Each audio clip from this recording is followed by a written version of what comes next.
Hello, everybody, and welcome back to the CCS Plat League. This is week 2 of our split. My name is Thunder. I am joined once again by the wonderful Oshidash, and we are bringing you the game today between Moonstone Gaming and Omega Gaming Obsidian. Oshi, how are you doing on this fine Wednesday evening?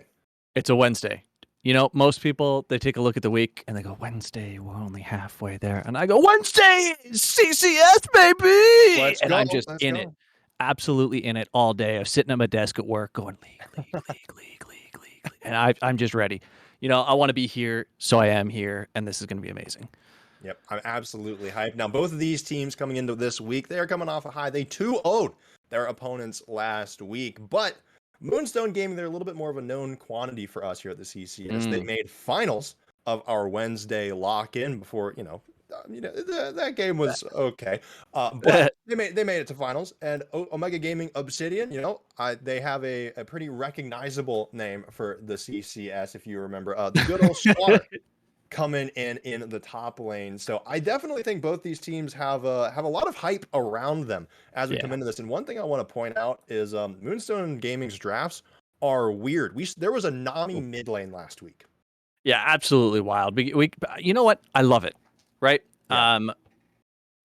You'll hear them talk in the pros all the time about comfort picks at times, and a lot of Mhm. the time for pros, comfort picks are also meta champions, Yep. which is wonderful for them. But sometimes you have a meta pick or an off meta pick that is a comfort pick that is still meta, but in the wrong spot, right? Yes, we saw a Right. Nami mid, but we Right. saw the Nami mid to support the Lucian, right? Yes. Normally you see that bot Exactly. lane, but this case you get both, right? And Hmm. not Nami mid's not terrible, right? You've got Hey, decent yeah. harass, you've got self healing, you've got wave clear, you've got CC, so it is what it is, and I don't know what to expect. Look, I've been grinding some Nami in my solo queue games, and look, despite I need everyone to know that Oshidash here said that a Soraka bot was better No, than no, me no, at no, no, League of Legends. no, not Okay, Soraka, not Soraka, Nami Nami, bot, that's a champion that I Nami, actually play. That's a champion I beginner. actually play. It's even worse. I have to Okay. stress that it was a beginner level bot. Oh my god. Okay. Well, anyways, that's besides the point. I've been playing it, all right, in my solo queue games in support, and I've been out DPSing my junglers and my ADCs on that champ as a support. So if I'm worse than a bot, then they're worse than me. So I mean, that just goes to show you the state of solo queue. But that being said, there's definitely some exciting things coming in. OG Obsidian, though, I think they definitely play more standard drafts. So Hmm. we could definitely see some surprises out of Moonstone. It'll be a good test for OG Obsidian to show really, where are they kind of in our power rankings coming into this, and Yeah. are they ranked properly? The big thing that I want to see is, do we see Jace contention or a Jace ban? Right. Hmm. I think game one we're going to see contention. Right. Both top laners play Jace. We know Hmm. that they both play a ton of Jace. Yes. But are they going to let one another play? Okay, you get it first game, we'll get a second game, or are they just going to say, we don't want any of it. We think Jace is the only reason that you're here, so we're going to take it from you. Yeah. So, getting into the bans though. I think we got 10 seconds for Moonstone to get the bands ready, to get the bands going, and they're Mm, gonna be honest, they're waiting on. Hold on, I'm on three, um, 2, 1, and they banned the Diana. okay. Okay, you know what? I was getting a little bit nervous there. Things were getting a little tense, but we made it through. So Diana gets taken away from Delilah, one of their most played champs in solo queue, Yep. of course. Obsidian, it looks like they are starting to ban out some of those more meta supports that our mid laner at Moonstone plays. Ovo. Yeah. We had a pronunciation guide on that name before, and I think it's Owo. I think Is it's Owo or Uwu. Look, I'm gonna go I'm find out. gonna I'm end gonna up go find saying out. ovo. Yeah, me But too. honestly, it's XXOVOCC. So you could even say Shovak, and depending on where you're from in the world, right? Yeah. It would still be accurate. Either way, we've seen the Seraphine, like you said, the one support come out that we've seen the mid lane play. It's also a support ban. It's kind of nice to take it away from both Mhm. of them. Kane's gone, Zillion's gone. So again, more support casters that do well in both lanes. Yes. Really looks like they want to narrow that pool down and just kind of not let them have too much fun in the way that they like to have fun. Yeah. We have it in chat that it is ovo. Got it. We'll pronounce it right for the Yeah, rest of this game. I give you the patented Thunder guarantee. We just ignore the X's and the C's. But yeah, I oh, won't that's call you actually Shovak. It's as cool as that is. oh man. Yeah, you know what? That is a dope name. But we're coming as again. it looked like Moonstone. Honestly, I was expecting a third jungle lane, but they actually take away the Mhm. Yuumi. So Yuumi and Seraphine, two supporters that have definitely been terrorizing the meta over the last patch. They're getting targeted a little bit with the nerfs coming up in the next one, but they're still very powerful right now, and we see them put on the ban list. Sivir taken away as well, and Moonstone actually pick up the Senna. Could potentially be going support, or we could definitely still see that in the hands of All Gucci, who is subbing in for the wonderful Noatok and ADC for Moonstone.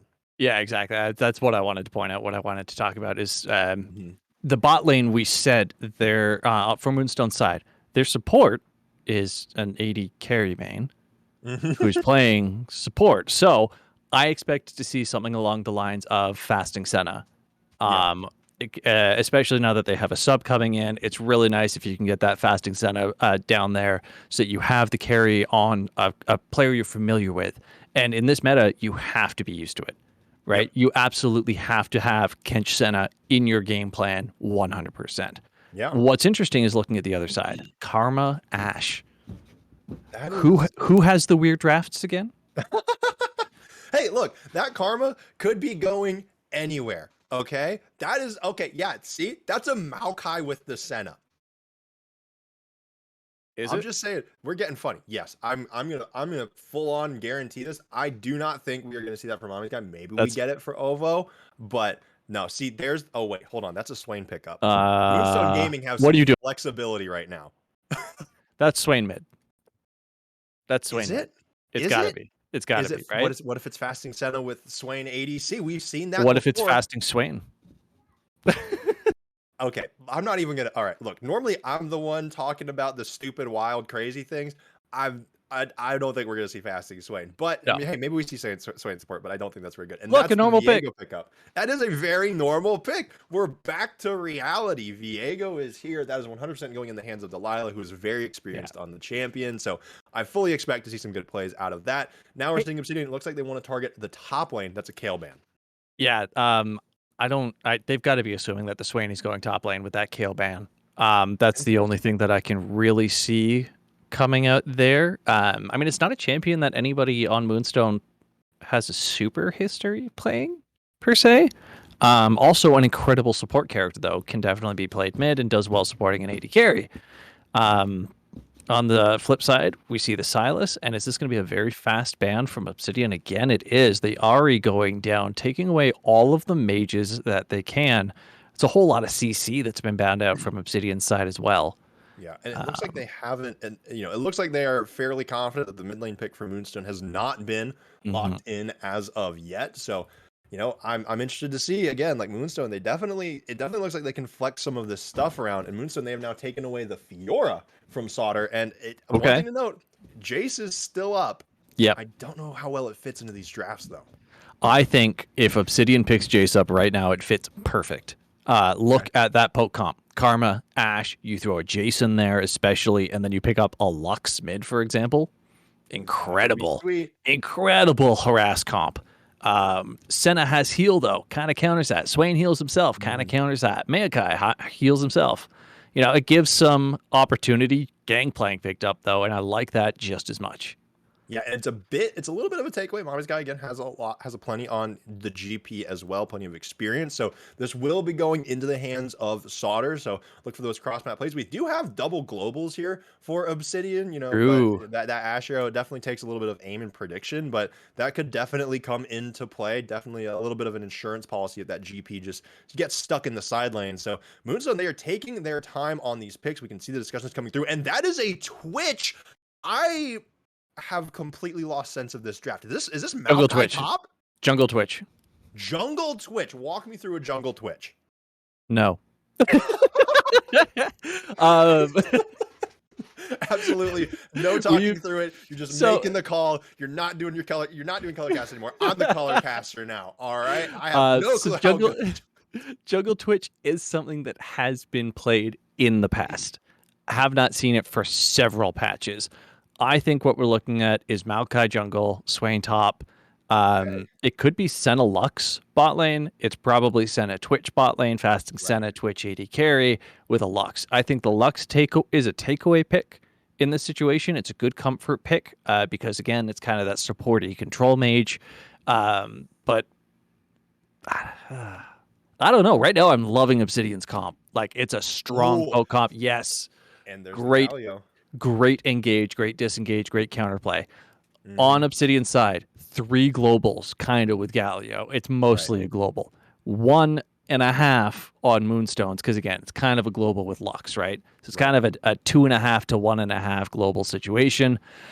Uh right now my chips are on Obsidian because if they keep even or get even just a little ahead, that is a disgusting amount of poke to try and Right. get away from, and then Viego comes in and just resets on resets.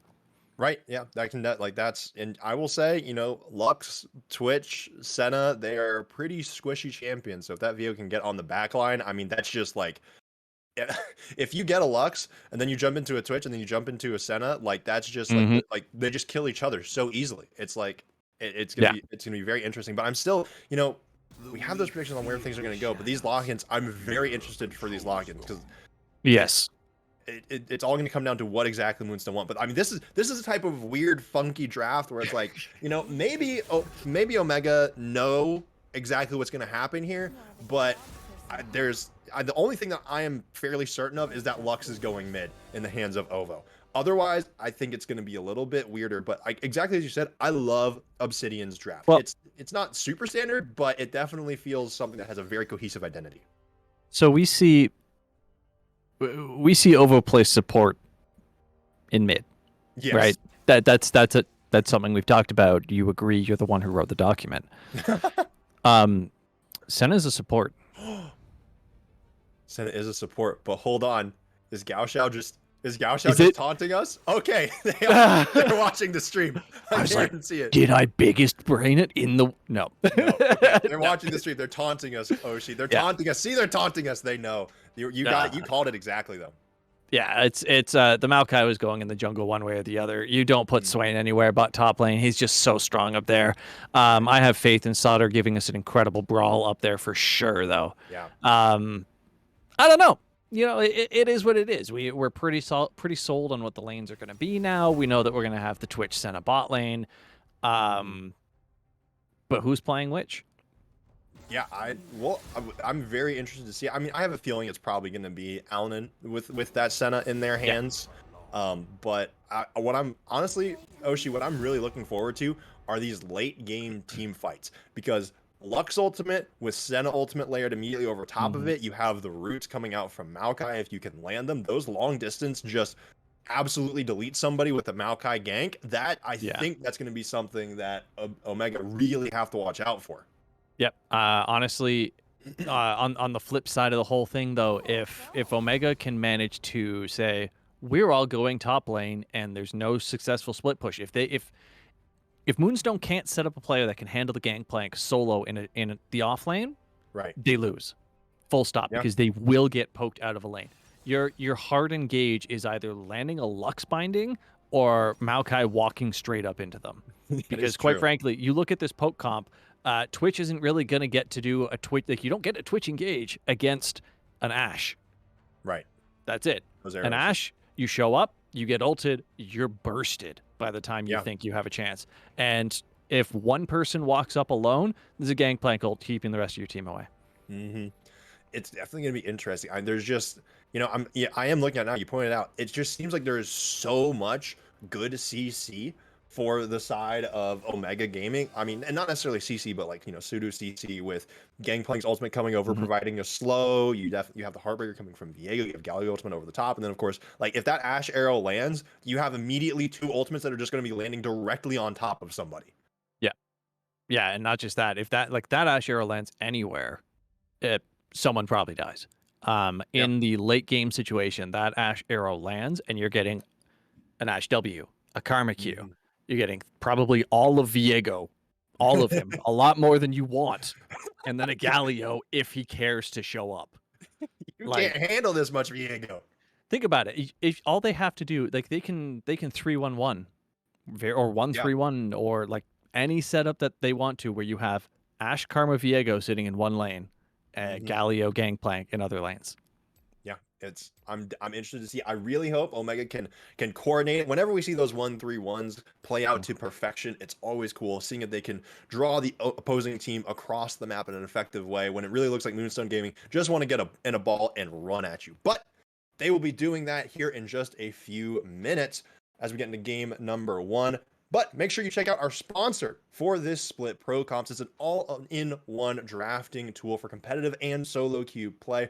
ProComps uses user live feedback and analysis on drafting, giving them recommendations on picks, notes on matchups, what to ban, and analysis on the enemy team's win conditions. So these features allow the user to gain the competitive edge on their opponents and improve their drafting skills. If you use the code CCS, you'll be getting 50% off your first 3 months at checkout. So make sure you go check them out and check out this game in just a couple minutes.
Hello, everybody, and welcome back. We are getting into the action here at the CCS as teams push out onto the Rift.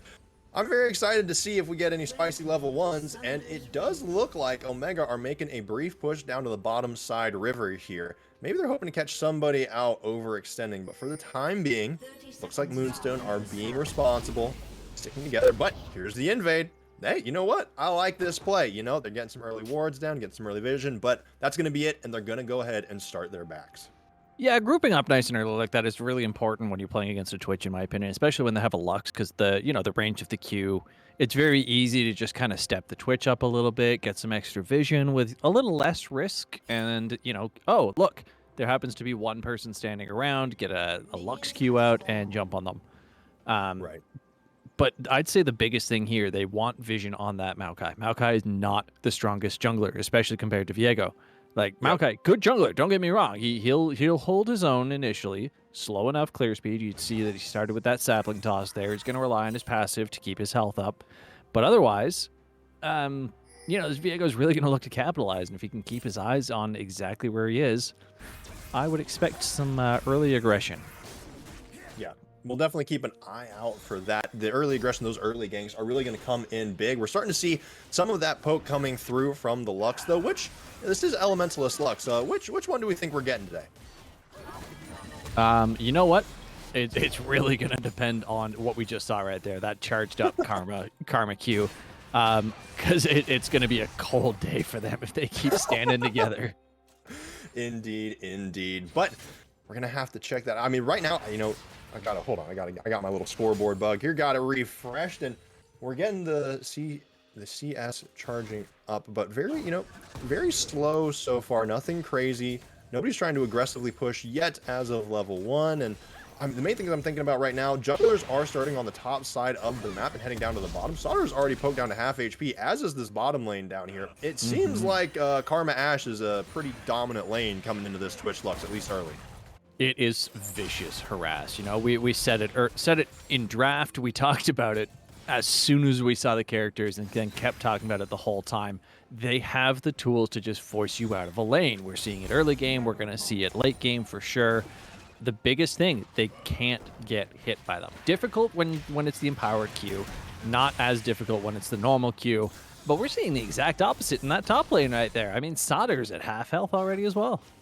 Yeah, it definitely looks like we have we might split sides of the map here. Sauter, who was at half and is now hovering around 10%, is really going to have to use those oranges to heal up, get the citrus going. But Cool Crab with these Qs is absolutely unrelenting. And Sauter gets rooted again, gets pulled again, has to orange it out. And Mommy's guy is absolutely dominant here. Doesn't even have a single tick of health below that full HP bar. So you are feeling very, very... Wait, hold on. This is a sentiment. Were you not listening? I'm gonna be honest. I know, like, we were looking at it. I was listening. I told you. But I was so, for some reason, my brain was so dead set on this being a Senna Lux bot lane. I have no clue. All right, I'm completely, look. I got a little surprised. It's like a dog that bites his own tail. Okay, you see. All right, I did it to myself. But Cool Crab wants to get some damage here. This is going to be a root onto Alanin, but it is instantly cleansed, and they managed to get out of there. But they are at very low HP, and they're going to be forced to back. Maybe they're going to stick around. Something we haven't talked about that we just saw, and I'm going to draw attention to. Look at the summoners. Look at the summoners coming from Moonstone. 3 cleanses, and that is why right there. Volvo manages to cleanse and flash out. Delilah is underneath the turret, does get rooted. We'll have to see if the trade comes through. Cool Crab actually has to flash away. Might be the first one to fall in this bottom lane. Alanin goes in, but all Gucci is getting poked down, falls as well. Meanwhile, the Maokai takes down the GP up on the top side of the map with the gank on Sauter, and Civil and Alanin, they are duking it out, but it doesn't matter. That's a double kill for the Ashe. All summoner spells expended in the bot lane, save for the Twitch's flash. Not just in the bot lane. Everywhere. There's summoners. Everyone lost their summoners. You get a flash. We saw 4 cleanses popped in 2 fights. In the span of about 15 seconds, too. And Sauter even commits the TP early. And Mommy's guy already, actually does not have a CS advantage, which I am honestly surprised about, but did get the assist racked up. Honestly, Sauter did an incredible job keeping up the farm with the Q and with the passive autos and everything right there the whole time. He's one of the better characters to be pushed under tower when you're playing as, because he has that last hit with the Q ability. Right. Just that the empowered damage makes it much easier than, I don't know, say, Swain. Yeah, his lane opponent, a pretty good comparison. And now it looks like we have a little bit of a turn, but Mommy's guy is just pushing past the wave and is just chasing down Sauter with absolutely no fear. I think level 6 is going to be pretty big, but Ovo has no summoner spells and is definitely going to take a lot of damage here. Manages to get a little bit of healing, but Delilah and Demo, they are playing strong in this mid lane. Gaoxiao cannot make anything happen, gets rooted underneath the turret. Delilah takes a turret shot and has to get out of there, but that is a kill onto the mid laner, a second one. This Senna is having a tough time. That is level differential right there. That is a level 6 Galio, a level 5 Viego coming in at the time. It was the level 4 Ovo, just hit 5, and a level 4 Maokai. Like, Gaoshu, I respect the pick, but you're not keeping up in levels, and that's devastating. Yeah, Maokai is, there's a reason that Viego is meta and that Maokai is not necessarily, but I will say, if you're Moonstone, you are still feeling pretty good about this top lane. Currently, Mommy's guy does have the level advantage. That's somewhere that Moonstone are leading in experience, but I don't know how long that's going to last. Currently up 14 CS, but this is a massive wave that is stacking up for Sauter. Civil just clearing out a ward here. Junglers are hovering around the bottom side of the map for the time being. Top laners, they are continuing to trade, but it looks like we're about to get a team fight down here on the bottom side. That is a luxury that comes through, but they're not there to really take advantage of it, and all Gucci and Allen get hit with major damage, and Delilah is just sitting here waiting patiently as the engage comes through from Maokai, and Delilah goes on a killing spree, absolutely deleting the Twitch. And there, hold on, that is a big ultimate coming out from Ovo. The GP ultimate is not quite there, doesn't quite get the slow, but it does force the flash out of Gaoxiao. Allen is the only one that makes it out alive, but Demo is here, and they maybe want to go for this turret dive. I think they're going to be able to make it out just fine, though. Never mind, I spoke a little bit too soon. Allen, this is 3 underneath the turret, but there is a wave. The Lux falls as well. Delilah 5-0-0 before the 8-minute mark. The Herald hasn't even spawned yet. That is a scary Viego for this team. You have a lot to deal with just in the poke, no matter what you're dealing with from Moonstone's side right now. Having to worry about a Viego just deciding to show up and one-shot your backline on their own is even worse. Let alone the fact if, let's say, the Swain does get up and the Swain ends up dying before the backline shows up. Now you have a Viego that's fed and is suddenly a Swain. Yeah, that's a lot of damage. And also, you mentioned before, Delilah on this Viego, and this is a lot of Viego. This might be a little bit too much Viego to handle this early on. Already has the Divine Sunderer, right? Just backed. I'm pretty sure that was just after 8 minutes. If we had a stat tracker for fastest mythic in the game, I'm pretty sure Delilah just topped the leaderboards for the rest of the CCS split. Up in CS, up 4 kills, having, 5 out of 7 kill participation right now. I mean, Delilah's putting on a clinic on how to be where you should be and when. Yeah. That's not even league related. That's just life skills.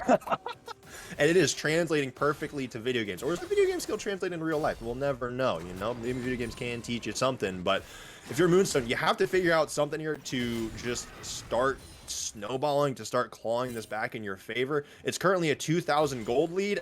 Pretty much all of that is sitting on Delilah right now. It is, it's about 1,600 in their pockets over the opposing Maokai. And if we thought this bot lane was having a tough time before, it's only going to be rougher now, especially, they have this level advantage. They're starting to accrue a very minor CS advantage, but really it's those kills, I think, on King Civil that are going to make the difference. Yeah, and I mean, I mentioned it in the draft. All they had to do was hold even to make this a scary game for Moonstone, and they are so far ahead. Oh no. This lane does have the ultimate. It does get popped. It's a lot of damage, but it just doesn't matter. The Viego has more, and the Divine Sunderer putting in work. 6 kills for Delilah before 10 minutes. This Viego just doesn't stop. We saw 9-minute 30-second tower dive on a Swain who was full health with ult, and they walked away with 90% HP each. Yeah. This is an absolute runaway at this point in time. This is what we need to see. Like, Maokai, Gaoxiao, You have to do something. I know it's hard because all of your lanes are behind, but it has to be you. That's the problem right now. It has to be you. You're behind too, and the only way to bring it all back is to be that person making the play. Yeah. And I don't know how. I mean, I'm expecting, trying to get a good gank, but they have no good vision. There are so many red wards around this bottom side of the map. Gaoxiao, they know exactly where they are, passed over a ward heading down to these Krugs. So, the bot lane for the side of Omega Gaming Obsidian, they can just play safe here, and they should be absolutely fine. But it's like I'm honestly, I'm starting to feel like maybe Gaoxiao, they had what looked to be somewhat successful dive in the bottom lane, but then Delilah just turned around and got 3 kills. So I don't know if maybe Gaoxiao might be scared coming into going into any more ganks, because if Delilah is there, it's just instantly going to get turned. Exactly. I think this situation almost stemmed from not enough pressure top lane. Like Mommy's guy was doing such an incredible job keeping Sauter low, Right. but they weren't able to capitalize on it. Look at the CS. Sure, there's a 12 CS difference. That's going to go away real fast as these barrels get up, especially once he picks up that Triforce. Gaoxiao gets stunned with the Heartbreaker. Delilah does commit the flash, but that is a very, very dead Maokai. Demo, is the one that gets the kill this time. Delilah starting to spread the love around a little bit. Figured 6 kills was enough for the time being, but Heartbreaker's over the wall, and Ovo underneath the turret hits the Dawning Shadow, managed to get out of there, and the turret shots hit Delilah. That's a shutdown. That's a ton of gold going into Ovo's pockets, and Demo has to start running away here. This Senna can definitely heal and sustain up. I mean, and maybe Delilah, their head got a little bit too big there. We're sitting here trying to figure out how Moonstone brings it back, and it turns out it's just going to get handed to them instead. It certainly does. King Civil even walking into the tower, just taking a free shot. Yeah, you know what? It happens, right? Everybody's been that, I'm 5-0, I'm going to dive mid lane. And it's like, is that really okay? And they tried it, and that's what happens. That was, I think a 700 gold shutdown. That is a massive infusion into a Senna that already did a ton of damage. Yeah. Chunked him out by about 20-25% there, both on Demo and Delilah. And, I think Delilah was trying to mimic that tower dive up in the top lane, but Galio does not do as much damage as a GP. But Demo, as I say that, Demo wants to go in there. Demo still gets the kill with the help from the GP ultimate. I 100% just gave that caster curse over. Oh, no. Oh, Delilah. hey there, Delilah. But Alanin makes it happen, managed to dodge the Ash Arrow. Alanin with some great Lux mechanics, the root into the flash to survive. That's how you stop this snowball. Oh, my hands went on my head when that Ash Arrow went by. It was so close, but so far. If Delilah had held out just a little longer before engaging, I think that Ash Arrow would have connected. Yeah. That's how it goes. They got a dragon out of it, forced a flash out of it. I mean, for what? A couple ult cooldowns and a Heartbreaker. Oh, well, so what? Yeah. The thing I want to draw attention to, this top lane, we kept talking about it. We kept saying, oh, look at Mommy's guy go, over pushing, all that. Now that Gangplank has his ultimate, he's just picking up assists everywhere. That's it. He's infusing himself with gold by just throwing it down because. We saw it in mid lane. Ovo was already dead. He dropped it just because. Indeed he did, and he does. It's not up for this team fight right now, but another good route from Alanin delays a little bit of the engage coming out from the cool crab, but the much larger crab will get a second charge. Shelly making some stuff happen, and Frost, the gauntlet stuns one up. We do see the Lux ultimate that actually misses, even though there was a root. Gaoxiao throws down the Maokai ultimate, and it's going to be running through. We see the root come down. Now the damage is coming in, and exhaust onto all Gucci is going to delay them just a little bit, but Delilah is here, still has full health and ultimate up. Wants to back away for the time being. King Civil has fallen. Delilah goes back in, dashes back in, still can't get a kill yet. Dawning Shadow over the top. Delilah once again with the overheat tries to keep going back in, and it is not worth it. We briefly flash back up to the top lane. Looks like the bottom lane just went for the disengage. Sauter taking a lot of damage from the turret shots, does throw down a barrel, but we're seeing the ultimate come out of Mommy's guy. Sauter has to flash away, but Mommy's guy is on the chase down, wants to get this kill here, is absolutely bloodthirsty, and the ultimate burn, it is still ticking, it is still staying up. Sauter finally falls as well in Moonstone Gaming. They may be down 3K, 2,500 gold, but they are not done fighting yet. Absolute chaos everywhere, and we've got another one coming in. Just too cocky.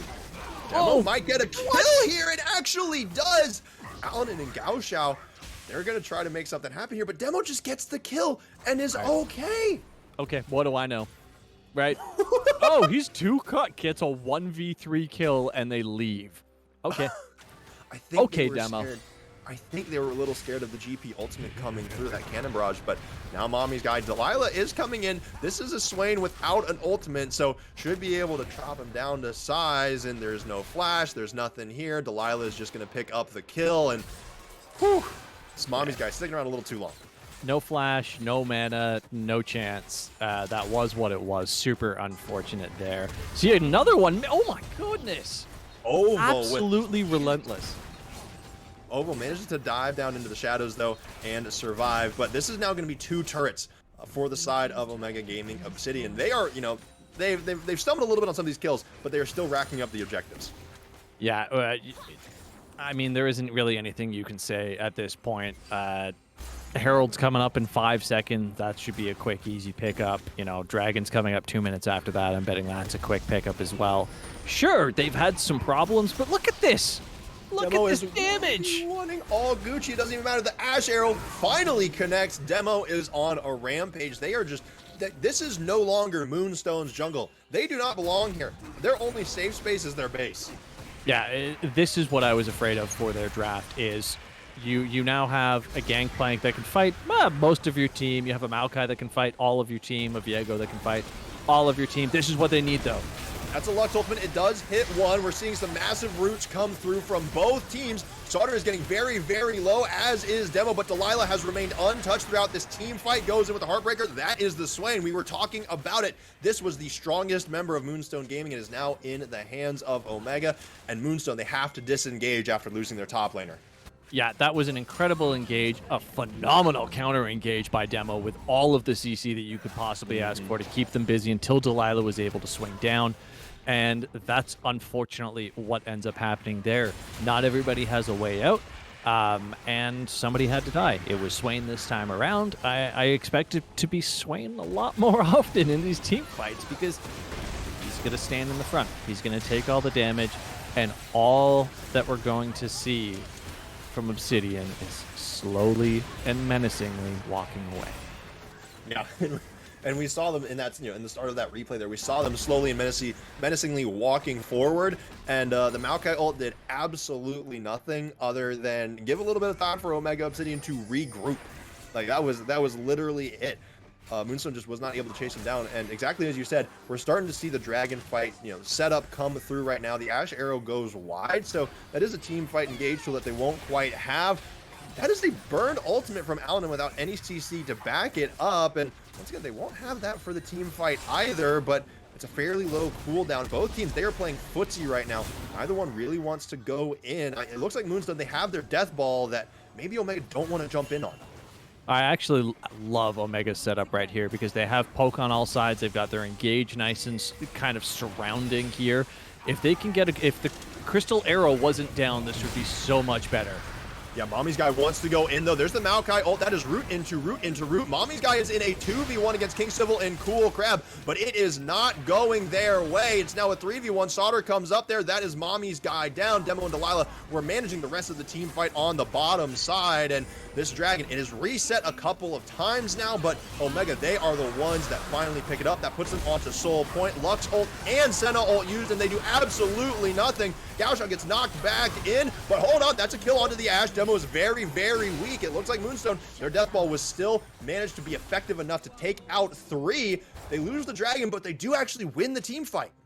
Yeah, you know what? They have a lot of damage, but no real defenses here. They had to just kind of stand there and watch Twitch spray and pray as they, you know what? Like they like you said, the Lux ult goes, the Dawn goes, and then an engage happens. But look at Twitch. Look, free fire. Just standing there safely. You know, you can't walk away from something that shoots as far as Twitch when he's got that spray and pray up. So there was nothing that they could do. Before that, the fight was incredible. The Swain engaged. They got the Gangplank ultimate down to just kind of separate the team. They had a good time with it. And once again, we saw them get a little too greedy and say, yeah, let's keep going. But they were all too low. Yeah, and now, you know, they're so for Moonstone, it's feeling like they're getting some things back here. You know, they're getting an extra kill here. You know, Delilah's overheating a little bit, but it seems like they have chilled out just a little bit. So, you know, maybe we won't see too much more of that. But even with kind of what seems to be some of these advantages are supposed to be accruing back, they have not taken a single tower yet. Objective bounties are up. They do not have a single objective on the game. The only objectives that they've gotten have been the bounties on Delilah. Yeah, and that's basically it. I don't know. This is an incredibly difficult game for them to come back from. We keep saying oh no, there goes the Crystal Arrow. The cleanse is used.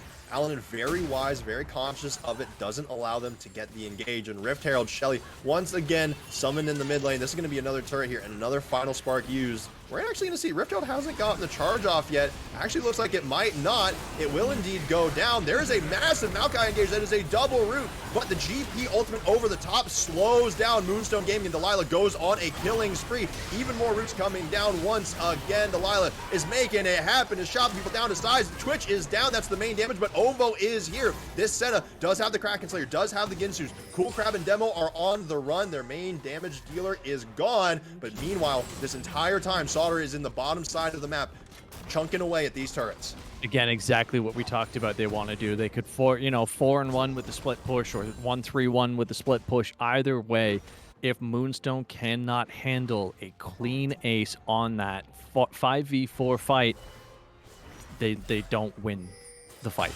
Ultimately, that's it. They picked up a couple kills to get some gold back. Good for them. They lost a tower, and they lost even more map pressure. They got no serious objectives out of it.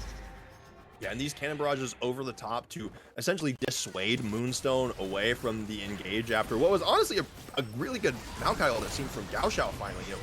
Getting effective, getting in there on a good flank, and it was just Sauter just put the cannon barrage, right behind it, and nobody could really follow up. And it seemed like, this 4-1 comp is so effective against this death ball, this meatball comp, where Moonstone just want to run it down the mid lane and essentially just A-ram it. Yeah, exactly. You saw it right there in the replay. That Gangplank ult was perfectly placed. Just saying, no, there's kind of a wall. You're either going to stand in it and take some damage and move slowly, or just stay on the other side of it. And Moonstone can never seem to make up their mind. Half the time, half the team pushes through it, and the other team stays away from it. They need cohesiveness in this team, and that's the couple of times that we've seen a lot of kills come through from them. That's what we see. We see a good layering of the ultimates. We see some great team fight. The Twitch gets to free fire. Keeping the Senna alive especially is important. Look at it. You mentioned the Kraken Slayer. Look at the items now. Oh, the arrow. No. Hold on, the Dawning Shadow does keep Mommy's guy alive very, very briefly. The ult gets popped, but that Swain got popped as well. Delilah now taking over for the leader of Noxus. And Delilah is trying to just, is just pushing forward. Is going to take some chickens, gets hit with the light binding, but just doesn't care. And those Ash Arrow picks, they're starting to come in clutch. It does look like the Cannon Barrage was used once again there just to secure that kill. Yeah, I believe it was used just slightly on the upper side, just to kind of confirm the slow and keep everybody else away, because we did see Moonstone in their upper blue side jungle there. I love the fact that they finally targeted someone that doesn't have cleanse. That is the first time we have seen a Crystal Arrow go at someone that does not have cleanse. And they picked just died. Yeah. Indeed. Oh, Mommy's guy gets engaged on once again. Literally just got back here. Just TP'd back with the Unleashed teleport. Once again, the Maokai ultimate. These roots are big. The final spark does the damage that it needs to. Demo goes in, gets the taunt, denies the follow-up engage. But that's Galio down as well. It's King Civil, Cool Crab, and Sauter left to fight against 4. Twitch is still alive. Does not have the spray and pray up, though. Final spark's about to come in again, but a massive Gangplank barrel takes Gucci and Allen down to half HP. Final spark is slowly ticking back up. There we go. We see another engage, a light binding. Gaoxiao tries to follow up on it, but it looks like we're just going to see a little bit of a disengage. These Senna heals are coming in clutch. Dragon is up. A final spark hits once again, and it looks like maybe, just maybe, Moonstone are going to be able to deny Soul here. Sauter eats the oranges, manages to get out of there very, very briefly. It's a 2v2. Gangplank goes down, but so does the Twitch. Gaoxiao is alone right now in a 2v1. Ovo and Allen, and they are on the chase down. They are coming back. Senna with a double kill. The Ash goes down. It's Cool Crab, but Demo has TP'd back. The light binding again. Ovo and Allen, they're getting chunked out massively. This is a ton of damage. This team fight just keeps going on and on and on, but it looks like Moonstone, they're going to be the ones that have to back up. The final spark is used, and the two members of Moonstone are not responding for quite some time. This is going to be Soul finally going over to Omega. It does not matter who from Omega dies here.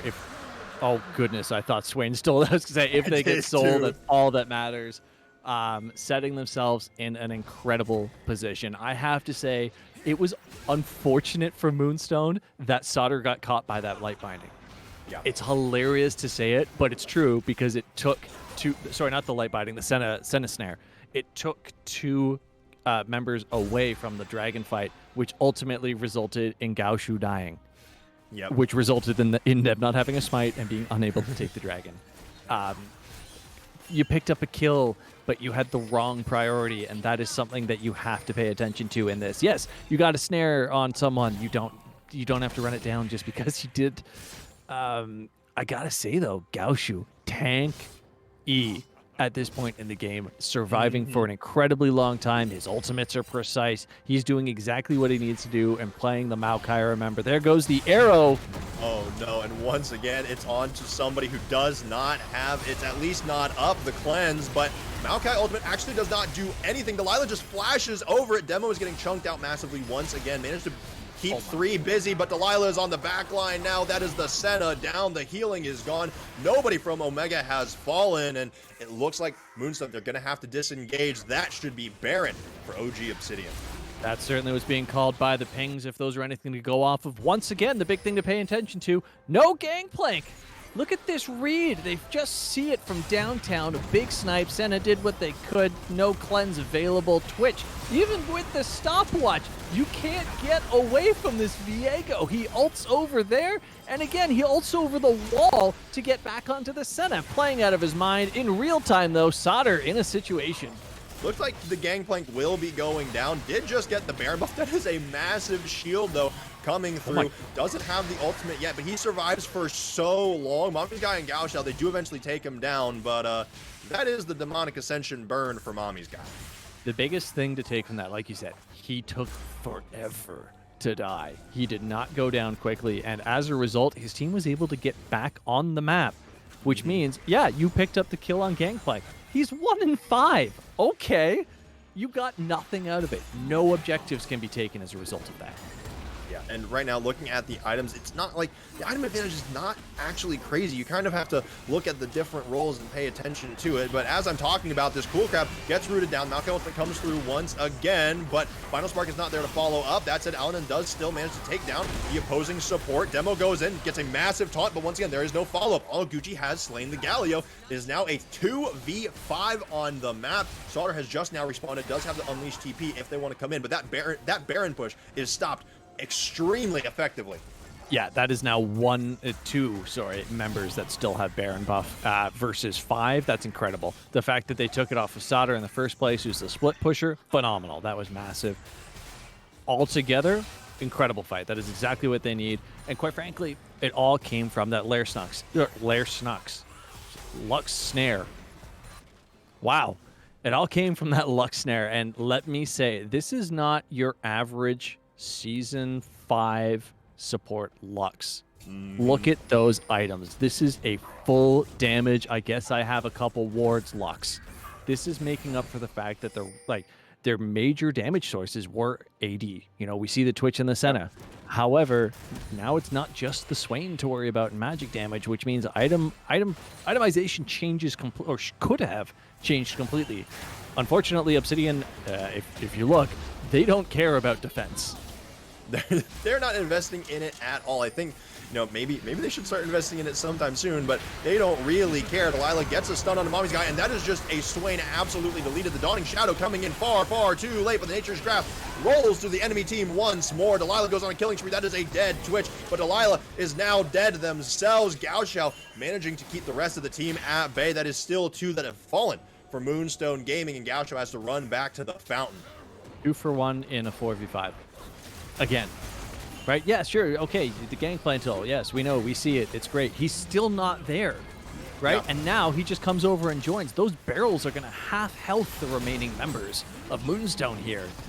They take inhib and they walk away. How are you going to chase them? You're going to walk through Ash W's and Karma Q's as you try and catch up to them? It's not going to happen.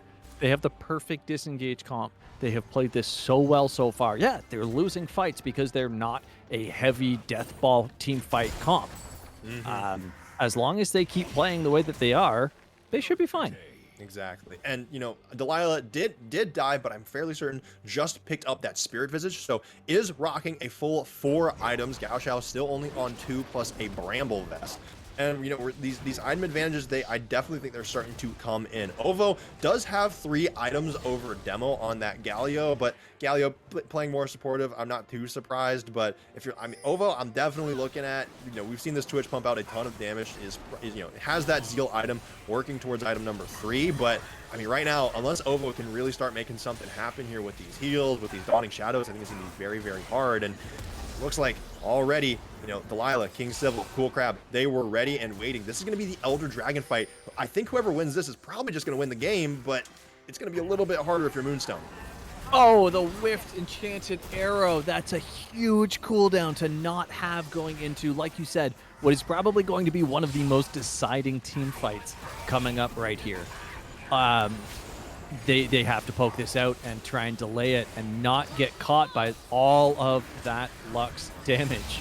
And they managed to dodge it the first time through, and here comes the engage, the GP ult. Once again, the Cannon Barrage over the top. Nobody has died yet, but Sauter is getting low. Demo is getting low, and all of a sudden, Demo over the top after going down to 5% HP gets 2 with the heroic entrance. Sauter managed to take down the Twitch. It is only Ovo and Aladdin left. They are on the run. Aladdin follows. Ovo is next. It is clean. It is 5-4-1. They don't even need the Elder. They have minions running to the base. They are TPing forward. Sauter is already there. That is going to be game number 1 going over to Omega Gaming Obsidian. I'm pretty sure we only saw Sauter on screen when he's pushing lanes. I don't think we ever, like, he wasn't in that fight. We called it the turning point of the game fight. Whoever takes it wins the game, and Sauter's like, I'll be at the Nexus, thanks. Just runs in, throws the GP ultimate over the top. Sauter knows exactly what he was needed for in that game and made it happen so many times. I am so proud of him for the way that he played, because that was just incredible. I don't even want to say that he was weak side, right? Because if you take a look at who he was playing against, that's not really weak side Gangplank Swain. Like, yeah, sure, you'll have a bit of difficulty farming early on, which he did. I'll give him that for sure. Yep. But like, the biggest problem that he ran into was Swain first bought a Rylai's. Yeah. And then those slows are big. Those slows are big. But like, his life wasn't too difficult after that. He was in the side lane. He did his own thing. What did he hit? 6.2 CS a minute.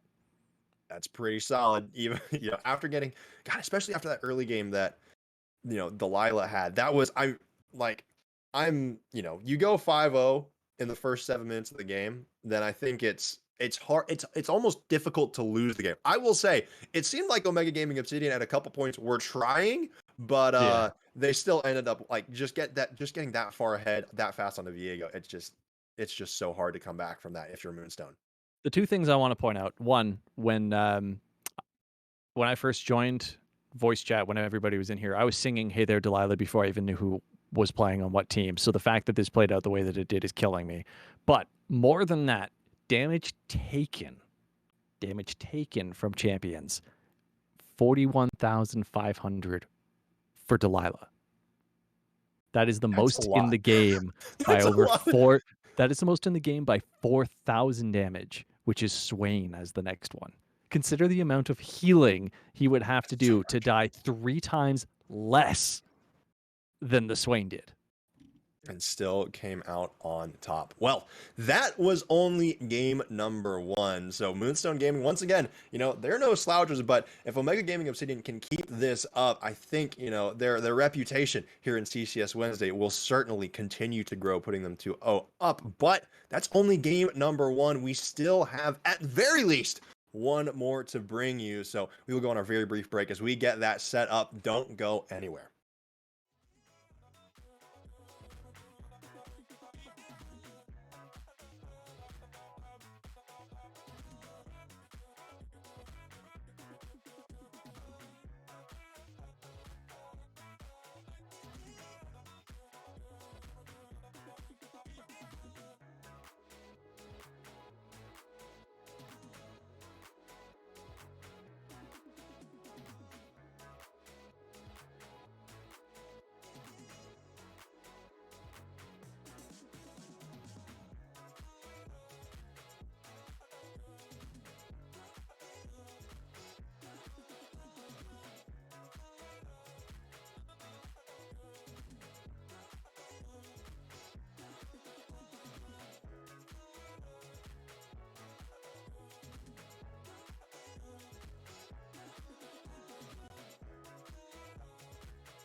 Hello, everybody, and we are back, just about to get into the draft for game number 2 between Omega Gaming, Obsidian, and Moonstone Gaming. The first game went, Uh, I think we can say, handily in Omega's favor. it was, as they say, a win from draft. It's Draft yeah, diff. big draft difference. We talked about the fact that Moonstone does quirky drafts, and that's Hmm. great. That's good for them if that's how they want to do it. Wonderful. They got meted. Yeah. Quite frankly, the major difference was in the jungle. That's where we saw all of it. Hmm. Everything else, their lanes held their own, even though the picks were a little weird. In the Lux support with a Twitch, that's not really a combo you see, but Right. it was countered by a poke comp or a poke bot lane. Hmm. We saw Galio versus Senna mid, which is actually incredible for the Senna, right? Magic Yeah. resist doesn't mean anything, cool, but ultimately, like we said, the difference was in that Maokai pick. Don't get me wrong, Moonstone played incredibly well around it. He did incredibly well on it, Hmm. but Viego was a pop star. Yeah. Delilah, Delilah popped off, and one day we're gonna get a KDA Viego skin. We already have a Pentakill Viego skin. Oh my I'm god. feeling it. All right, I'm feeling KDA Viego. All right, we got Star Guardian Echo. Give me KDA Viego. That would All just right, be Ezreal. you It know would what? just be Ezreal. That's true. That's true. That's true. But It'd be we are Ezreal once with a again, crown. Shirelia's we are, Ezreal. we are once again getting into the draft, the ban phase, and it looks like Moonstone, they are going with, so far, they're sticking to their guns. They banned the Diana, they banned the Kane, but this There it is. time they're showing the respect to Delilah, they banned the Viego. Omega, they take the same bans, they pick up the Karma. Yeah. So far, it seems like they're sticking to their guns too. Yeah, I love Karma as a first pick. Hmm. Namely because kind of a flex, like you're okay to play it mid if you want to. I'm Right. sure Moonstone would do something insane like that. Sure. Once upon a time, Karma was a top laner. That was a scary time. I'm glad that's over.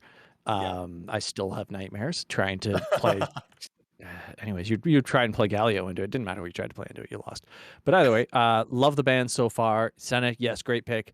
That Senna did so much damage, Yeah. like the whole time. No finish items to tons of damage. Swain, again, love it. Did incredible. Played his lane perfectly. Out harassed. If he can keep up the same harass, but with a little more farm, I would love to see that.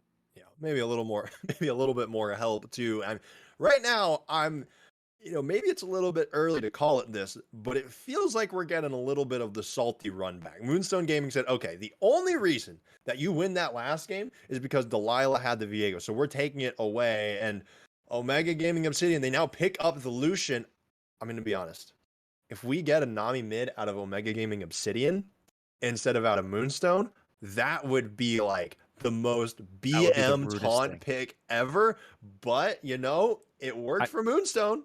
did you just say if they picked the koi, it would be a pond pick? Really? You really No, you no, went fish no. jokes? I didn't. I did. What? What? Wait, no. What? Wait, hold on. Now I'm confused. What did I even say? I don't. It doesn't matter. We see the Gangplank getting picked up. They said, you know what? It worked fine. He held his own against the Swain. I love it. Kale. That is Ooh, massive.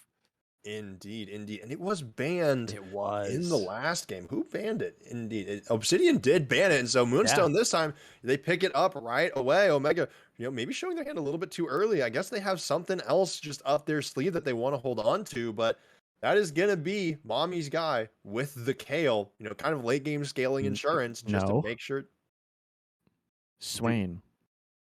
Okay, look, I'm sticking to my. Okay, all right. Look, Moonstone got slapped by Meta in the last game. Senna Swain is Kale an support. actual. Okay, look. All right. Look, I thought I was supposed to be the unreasonable They one, Oshi. banned I Maokai. thought we. Why did they wait? Hold on. Honestly, if I'm Omega, I just let them pick it again because like it didn't really do much. It you know what? It started to though, and that's the thing, That's right? He true. was very far behind and was still kind of doing some stuff. Right. So, I also So I was trying not to point this out, but in the last game, Swain did buy a Moonstone I know I saw the Moonstone renewing, on and Moonstone. yeah, I I'm I think he'd interested if given that's a up.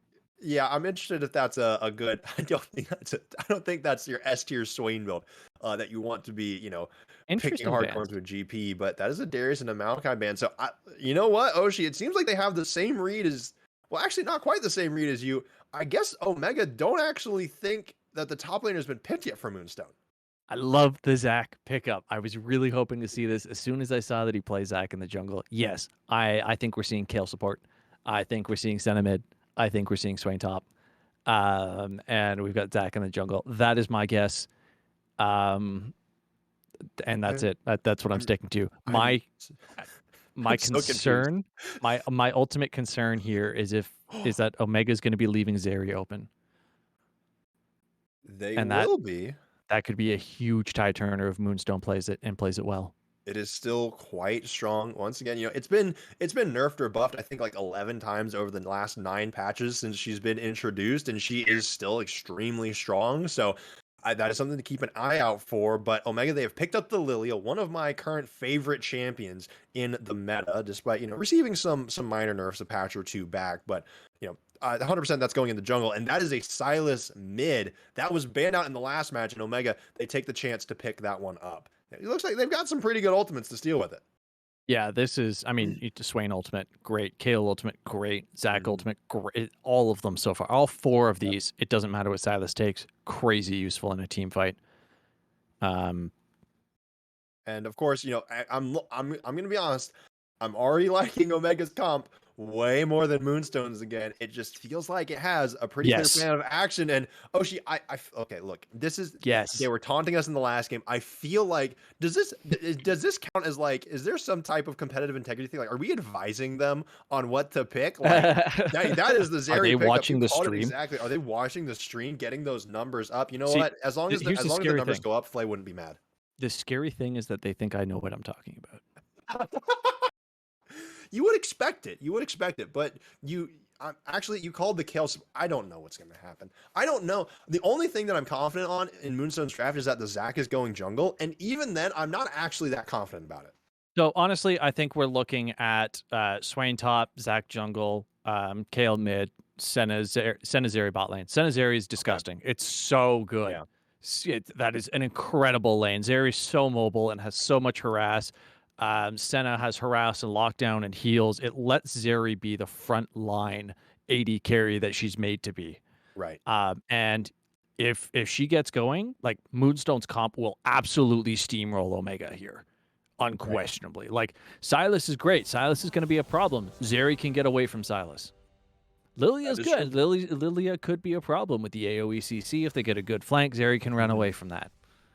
Right? Yeah. Like, the hyper carry that we're looking to see from Moonstone can just run away. That's their whole mid game. Moonstone's AD carry walks away. There's so much CC, and then Kale comes online in the late game and just 2 shots the entire team while invincible. Yeah, but I will say one brief note is that the Kale is indeed going to be top. I'm interested to see what this bot lane is. I'm interested. I'm just so interested. What we see in this mid lane, that is the Senna mid. It is the Senna mid. This is Swain support. I mean, hey, he does have that little grab. He can get that grasp, pull people back. So, but I'm very interested. I kind of wonder if Moonstone, they saw how good this Senna mid was, and they wanted to run it back a little bit, but I can't blame them. Like, Ovo did incredible in that mid lane in the situation he was in. Here's the thing: you're facing a Sylas now. Mm-hmm. Like, he did well. He still died a couple of times. But look who he was against. He was against a Galio, one of the chillest laners possible. Yeah, and he got tower dove 3 different times. Mm-hmm. And now you're fighting a Sylas who is going to have the exact same engage style, but significantly lower risk because he doesn't dive unless he chooses to. Mm-hmm. Way more damage output. And hey, guess what? He's going to take your ultimate and kill you with it. Yeah. Or even take your ultimate and then help out with a gank in another lane.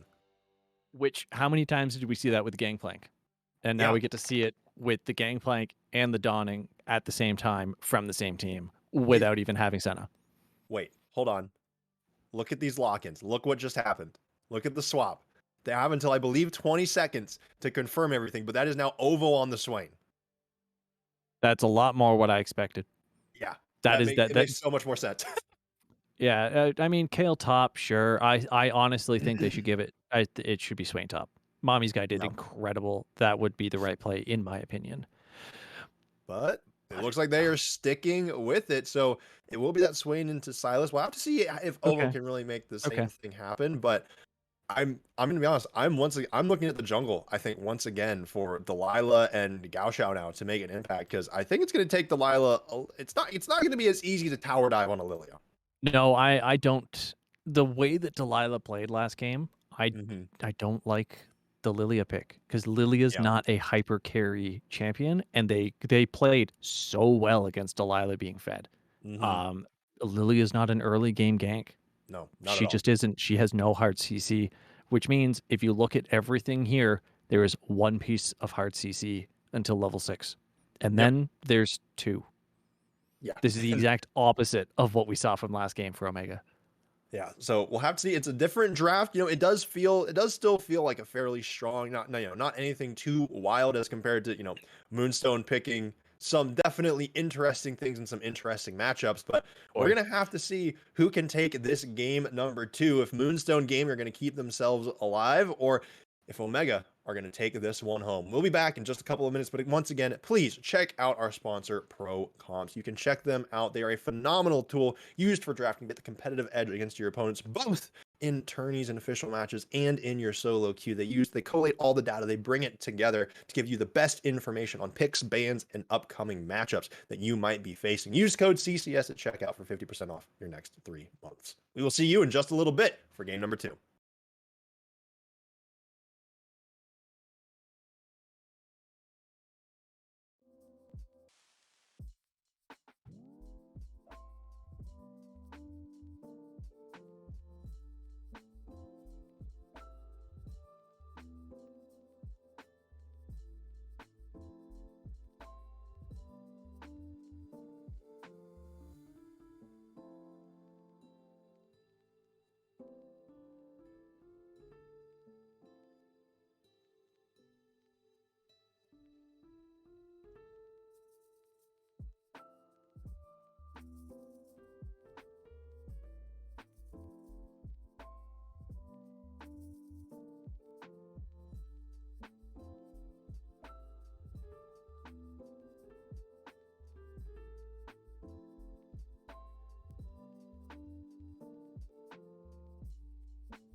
Hello, everybody, and welcome back to the Rift for game number 2 between Omega Gaming, Obsidian, and Moonstone Gaming. We've got some interesting drafts here. We got some exciting stuff. Moonstone, we're playing a little bit of chess, I think, with their picks, deciding towards the end of the lock-in period where people were going. And it looks like we don't have any early vision, any early level ones, just 5-point spread from both teams. And one thing that I really want to know, one thing I want to look at. Oh, hold on. Gao Xiao, just be careful here. And just takes a chunk from Solder, and that's it. A little bit of vision gained, nothing else. And it's not first strike GP, so no big bonus there. Yeah, it was what it was. I need to reload my scoreboard. I was like, GP doesn't have any items, but that's just me. That's my problem. I had to deal with that. There goes that vision. That's an early sweeper. That's actually a lovely pickup on junglers that something you don't see often enough, in my opinion. You just kind of see people pick their item, leave base, and they don't think about grabbing a sweeper early as a jungler. Love to see it. That vision is gone. They already know where Zach is, though. They know he's starting red. They just now don't know how fast he's going to be. Yeah. It's something to keep an eye out. And both junglers are starting on the top side of the map. It looks like they're both getting leashes as well. So that's something interesting. And, you know, topside leashes, I don't think the most common thing in the world, but that should definitely speed up the process here as both teams are going to be treading down towards the bottom side of the map. Speaking of the bottom side of the map, King Civil and the Cool Crab looked like they were waiting to see if Gucci and Alanin would push a little bit too far up to get it engaged. Those Lucian level 1s can certainly be scary, but for the time being, nothing crazy burn. There is an exhaust on the Zeri here, so I think if that Lucian tries to all in, it could go very poorly if they aren't ready for it. I actually love that pickup. I think it's incredible because the Lucian, as you can see, has a cleanse to kind of try and counteract the snares. And, you know, some of the other CC that is going to come out later on. But honestly, that's a nearly wasted summoner in the overall here. There's only one really heavy dive character coming out from Moonstone here. Yeah, exactly. And so you're going to, what, cleanse a knockup? Not really. So it's only for snares. Huge. The all-in goes in. Cool Crab and King Civil, they want to make it happen. Cool Crab even burns the flash, forces the heal out of Alanin, and Alanin goes quite low. King Civil wants to go in, but there's the exhaust that we were talking about. The Senna Snare comes in. Gucci is trying to get the first kill. They want first blood, but King Civil is getting burned down as well. It's a 1-for-1, but the first blood goes over to Alanin. The supports, the first ones on the board. Yeah, both supports picking those kills up, and that is actually a massive, massive win for Omega. For Moonstone there. Because getting a kill on a Senna versus getting a kill on a Karma, world of difference right there. Tell me which one you'd rather have fed, and yeah, it's pretty straightforward. Pretty easy, pretty simple, pretty effective. And of course, all Gucci is the only one with a summoner spell still up. That flash is very much alive to get out of any too scary situations. And it looks like King Civil is the first one back to lane, and I mean, I have a feeling teams are about to get pretty aggressive here. Gao Xiao is coming in. Alanin gets the root onto Cool Crab again. King Civil is pushing up very, very aggressively, but here comes Gao Xiao. Zach is here. Cool Crab is trying to make something happen on the backside, and Lucian takes down the Senna and is not able to get another kill yet, but Gucci takes down the Lucian. Delilah is here. The Zach passive gets popped. Delilah pops the Swirl Seed onto Gucci. That is going to be the passive burning, and the dust takes down the Zeri. Cool Crab and Delilah, they clean it up down on the bottom side of the map, and they're going to start grabbing up these turret plates. I made a huge mistake in draft, apparently, talking about the lack of CC on this Omega team, because Cool Crab said, hi? And just, like, that is twice in a row that he's just walked up, landed W, and said, you die now. And he just keeps doing it. He's going to keep doing it, is my guess. We're going to see so much aggression coming out up this blue side bot lane over and over and over and over and over and over. Yeah, and it worked out that time. You know, the first time they traded 1-for-1, but that time it worked out even with their jungler not coming in until late. I think if Delilah had not shown up on time, it could have gone very, very poorly, but overall, they're able to turn the situation around. And again, this is very early.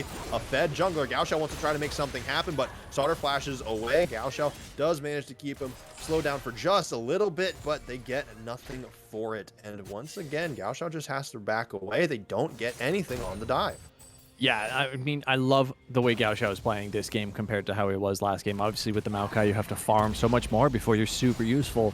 Zach, 2 forms of CC, 2 forms of hard CC at that very, very early on. Love to see it. Honestly, this bot lane, I was pretty concerned that this Zeri Senna was just going to run over this Lucian, but I mean, Right. holding their own is an understatement at this point. King Yeah. Civil and Cool Crab are doing work down here. Look at how forward they're playing. Yeah, they're under tower. That means they're controlling the wave impeccably. Look at the push. King Civil wants to go in a little bit aggressively here, as does Delilah on the top side of the map, but Gaoxiao runs in between the towers where the very otherwise frail deer cannot quite follow. So Alan picks up the soul and everyone starts to disengage. There's only about a 200 gold lead so far for the side of Omega, but they do have 2 kills. It's just, for the time being, Ovo in the mid lane has a actually surprisingly large CS lead over this Silas. Yeah, from what I've seen watching the mini-map, Demo's trying to harass, and it's not going too well because it's a Swain. You're just going to heal back up, and that's kind of how it goes sometimes. Meanwhile, Ovo's just been spamming abilities to push lane, like to push wave, kill minions, whatever. Gaoshu in the perfect place at the perfect time.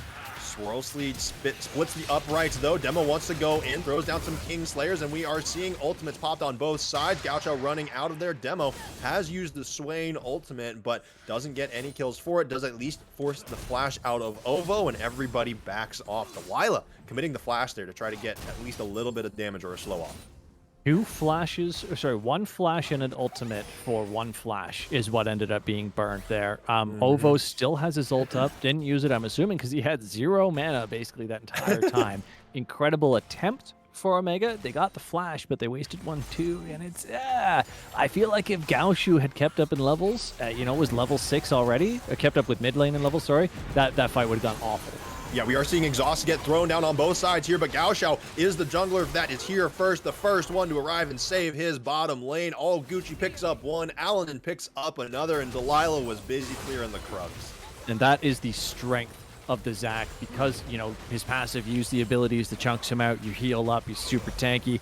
He was able to come down to the bot lane that little bit quicker with that little bit extra HP after a lost fight in mid lane. Making a difference and looking for the dragon. Yep, and they are going to be the first one to pick up that objective unless Delilah has something to say about it. This is a level 6 Lilia, but gets rooted up, is taking a ton of damage. Again, this character is very, very squishy still.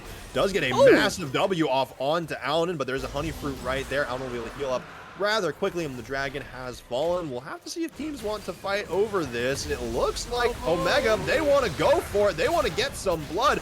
Ovo has to run away, but the Swain goes down. Again, these cannon barrages over the top are allowing Sauter to participate in a fight that he's a mile away from. Demo now. Oh, Demo saw them go for that barrage. It's currently a 3v1. Will Silas be able to take care of it? No, it doesn't look like it. Demo has to flash away and get on out of there, but did manage to do a considerable chunk of damage and is forcing the backouts now. Delilah clearing away the blue buff. I can't help but notice that every single one of these fights that Omega is winning, it's by a hair. And every time I see that hair, I see a level down on Moonstone's side. If that was a level 6 Senna, that's a dead Silas. Yeah, right? That is very true. And everyone else probably survives easily. Easily, not even close. Everybody survived anyways. And now look at this. Look at this. No. Why? Demo. What is he? What are you doing? Why are you still here? Ovo, what are you doing? I was just going to say. Okay, gets the kill, but that was a little interesting from both mid laners. Oh, hold on. King Civil wants to go in here, is now underneath the turret, hasn't taken any shots yet, is playing very well at this range, and the Karma Q with the shutdown. Gucci falls. I gotta say, King Civil not living up to his name at all. He is ruthless in this match. Just hit 6 as well. I expect that culling to be up for a matter of minutes. Singular minutes is my expectation. Once those two get back to lane with that Zeri coming down, a level down at this point, I fully expect to see a Karma key, or a Karma W into the culling, and that's going to be the end of it. Yeah, this Lucian is going to be putting out a good chunk of damage. Currently about even on the items. Has just, both ADCs are coming back, but we are seeing another engage come out of Gaoxiao now. Sauter does have the flash once again. Gaoxiao doesn't quite get the distance needed, and Sauter can literally just sidestep it. Yep. No, not even oranges, just K. Yep. All right, you're out of there. Farewell, Zach. You tried, and it actually looks like Omega, they are bringing the rest of the team up to the top side of the map. They want to go for this Rift Herald, and Gaoxiao and Mommy's Guide, they're both up here for the time being, but it looks like they're just going to let it happen. Yeah, Moonstone knows it's happening. They've pinged it. They want people to put some pressure on. That bot lane has got to push hard right now. You've got Zeri down there that's easy enough on her own, let alone with her support. I mean, Ovo, this is where we need to see Ovo harass, right? He needs to put some pressure on this Sylas because I think in a straight-up 2v2 top lane versus jungle, I think Moonstone is fine. Yeah, the Gangplank plus the Lilia, it's, it can do a lot, but I mean, that Kayle is getting scarier and scarier. Level 9 right now, only a couple more to get to that level 11, and that's really where, you said it. Right now, Omega, they haven't gotten a massive lead, right? They haven't absolutely dominated like they have previously. The gold is pretty much dead even, and this Kayle is going to get scarier and scarier, as is this Senna, as is this Zeri. So, Lucian, kind of an early game champion, once he gets that level 6, can do some damage, but I don't think it's going to be able to out damage a Zeri and a Kayle. Yeah, I think ultimately what we're going to see is the Lucian struggling to burn through a Swain and a Zac. That's what the fights are going to end up being. Looking at his items right now, I mean, there's no possible way to guess what he's going for, but I think he might actually be going for the Kraken Slayer, which I would respect. Okay, that would certainly be interesting. It would be a lot of damage. King Civil wants to go in, but gets hit with the exhaust, and now it's all Gucci's turn. Pops his Zeri ultimate, the lightning crash comes through, and King Civil is taking a ton of damage. ADCs trade ultimates, summoner spells traded on the bottom side as well, but nobody dies yet. Delilah is down here, trying to help clear the wave. Top laners are duking it out a little bit, but Zac is down there on the bottom side of the map. If you check out that minimap, Gaoxiao, if they push too far forward, Omega, the Zac is channeling that ultimate, is trying to come over the wall here. He's thinking real hard about it. Yep. And thinks that it's maybe not the right play, and everybody backs off. I gotta say, the quick fingers on all Gucci to live up to the name right there. Getting away from the Lilia ball as it came rolling down lane. Super quick, nice little dash to not hit it, because that hits, you're asleep and you're dead. Like, that's it. It's a short nap and a long nap. Instead, dashes away, no CC, life is easy. All's Gucci. Indeed, yeah, and like, it's especially with, we have the culling and the exhaust. I mean, Gucci has been saving themselves with these exhausts, I think, because Cool Crab, you notice on the other side, Cool Crab is the one in charge of the exhaust. All Gucci is the one left up to it. Delilah tries to go in, does have the lilting lullaby, doesn't want to use it yet. Ovo has popped the ultimate, but Delilah with the Q just cleans them up. That sensor doing a ton of damage, and Rift Herald is going to be dropped in the mid lane. Gaoxiao just was not there in time. Yeah, I mean, he didn't need to sing him to sleep in that situation. He was tired enough. Just kind of push him over and down he goes. And there is Shelly, as you like to say, the big crab, not the cool crab. But it looks like she's going to get cleaned up before she actually gets a charge off. If they can manage that, it would be huge. That would be the second time. They just have to hit the eye once, and looks like the charge still got through. But in the meantime, one Hextech Dragon is now going to be spawning here soon. Cloud Dragon goes over to the side of Omega, 1-1 on the Drake count, and gold lead again. It is just not. It's shifting by matters of hundreds, right? These margins are not very large, and Mommy's guy still only at that level 10. Teleport still up, so once that level 11 comes through, I mean, I'm expecting a gank or something to happen on this top side once this Kayle gets to the point where she can pop off. A reminder that at this point in the last game, Delilah had 7 kills already. Yeah. And there was I think 4,000 gold difference. So definitely closer than what we saw last time. Yep. I know there's a lot of people out there who aren't, nobody likes the Hex Soul. Okay, I get it. Sure, it's broken. But the Hex gates are really cool, in my opinion. Last week, we saw some neat plays in terms of getaways with them, and I would love to see something similar in terms of flank setups from Omega's side, because if that Sylas can get onto the Zeri before the Zeri's ready to do much, then that's going to be a very different fight than if they just try and go front to back. Yeah, you were talking about it. It's like it's kind of going to be all Gucci's job, towards this end game. If Mommy's guy isn't able to carry it, to essentially, run the, be the king of the hill here and demo. The hill. Okay, look, all right. I'm from Georgia. The accent's coming out a little bit, but the Kingslayer is very much there. Delilah once again hovering on this bottom side of the map. Both junglers are here, and they are just waiting. They are playing a game of footsie here. Gucci gets hit with some damage, and Gaoxiao wants to go for the engage. Just barely manages to miss 3 of them. Gets hit with the drowsy, goes to sleep, but is still very much alive. You're seeing the TP come through from the Gangplank. That is the shutdown onto Delilah. All Gucci is trying to make something happen here. That actually was not the Gangplank TP. That was Devo in flashes in with the Kingslayer, slays the Zeri. It's exactly as we were talking about, but now Mommy's guy is on the way. Wants to get here for this fight. Zach falls. The passive was already procced, and Ovo has arrived. Kale is here. This is a lot of damage now coming out. That's a triple kill for the Silas, but it just doesn't matter. Omega, they might have overextended, and hold on. Ovo a little bit under the turret, but that is kills going into the pockets of both teams. It is 3 for 2. Omega, and as a shock to absolutely no one, Sauter is still in top lane, just split pushing while his team fights and kills and dies. It's exactly what we expect to see. Demo, phenomenal teleport right there. That was a very, very forced engage. I mean, ultimately, it doesn't matter because they got top turret as well. It just overall incredible, but Sauter, you might want to consider teleporting now. yeah. Get on out of there. The rest of Moonstone, they are on the way. But, you know, that team fight, it's, you know, if you're Moonstone, I don't know if you're too happy about that because, you know, you did kind of have the numbers advantage pretty early there. The Zac was asleep, effectively out of the fight. Demo was the first one to TP in, and then it still ended up getting kind of turned. So, you know, as soon as Mommy's guy came in, it just, you know, that spelled the doom of the team fight here. So we haven't seen any action on this top side. The only kill on Mommy's guy came from that teleport, and the assists came from the cannon barrages again. This top lane has been so quiet. Yeah, but you know what? It's 2 assists for 1 kill. Kind of the same ultimately, right? It's pretty similar. The difference is one used an ultimate that's, look, it's almost off cooldown. The other used a teleport that's about a third or almost halfway, I guess. Exactly.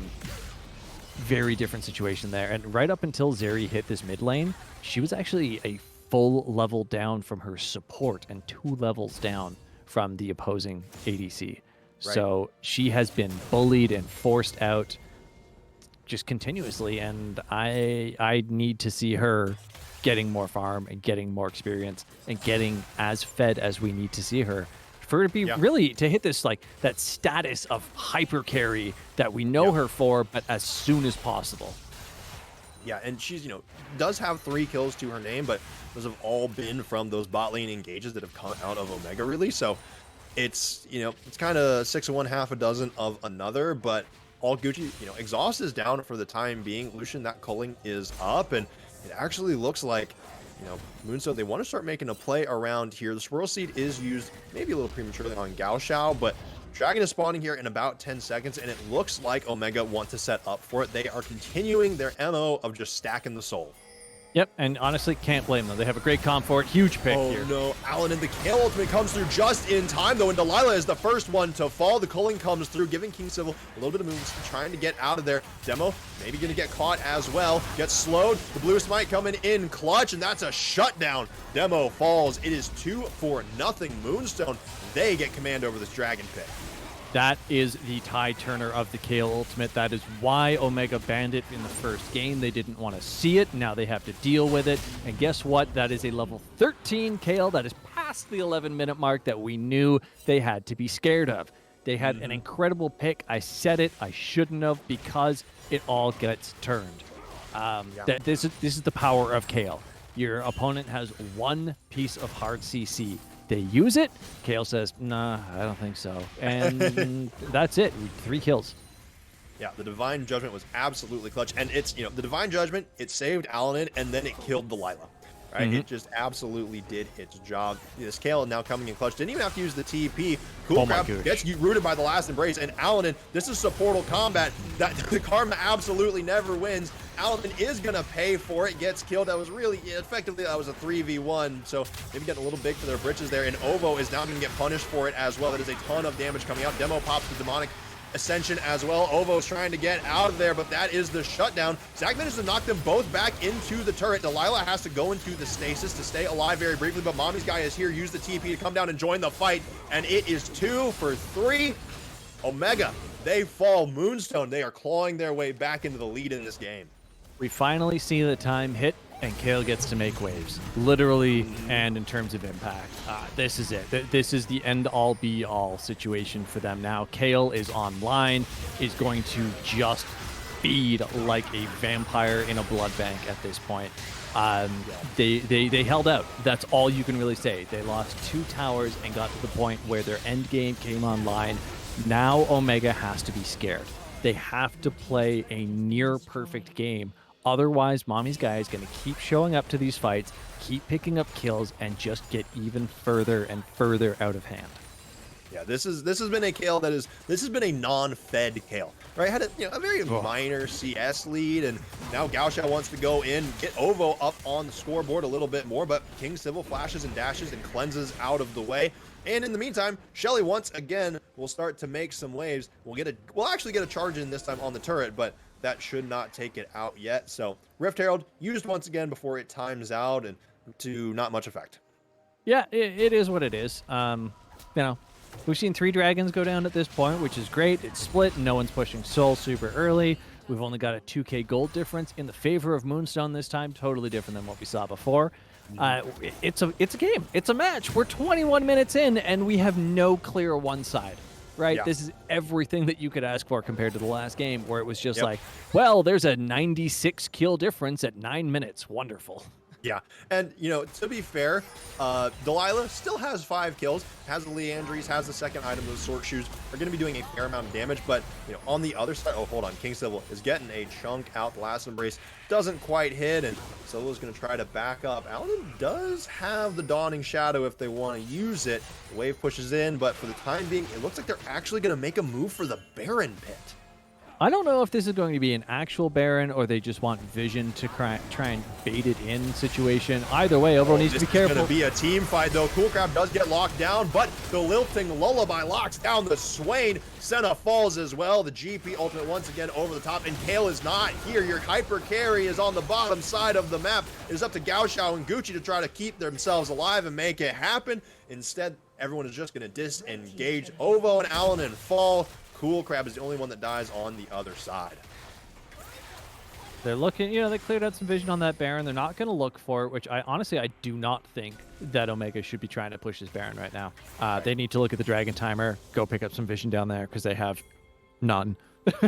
Right. But you're right. The biggest thing to take from that fight was there was no Kayle. At all. Kayle did not exist in that fight. Super unfortunate. And here we see Zeri trying to push a little bit. But again, you got to be careful. Sure, you got a lot of sustain, whatever, but that's still a Silas. Yeah. Okay, that Silas can absolutely delete you. Already has the Everfrost. It's, it is a Zeri. She can move, but that was, already one of her dashes used to get over the wall. So getting out of that Everfrost range and then having to deal with potentially the Kingslayer and then Silas maybe stealing her ultimate, I don't think you want that. And we saw Gucci just go over the wall and then think twice about it and just run away. Yeah, just kind of took a hop and turn around. We've all been there. You're going for a walk, you take a turn down a street and you go, maybe I shouldn't be here.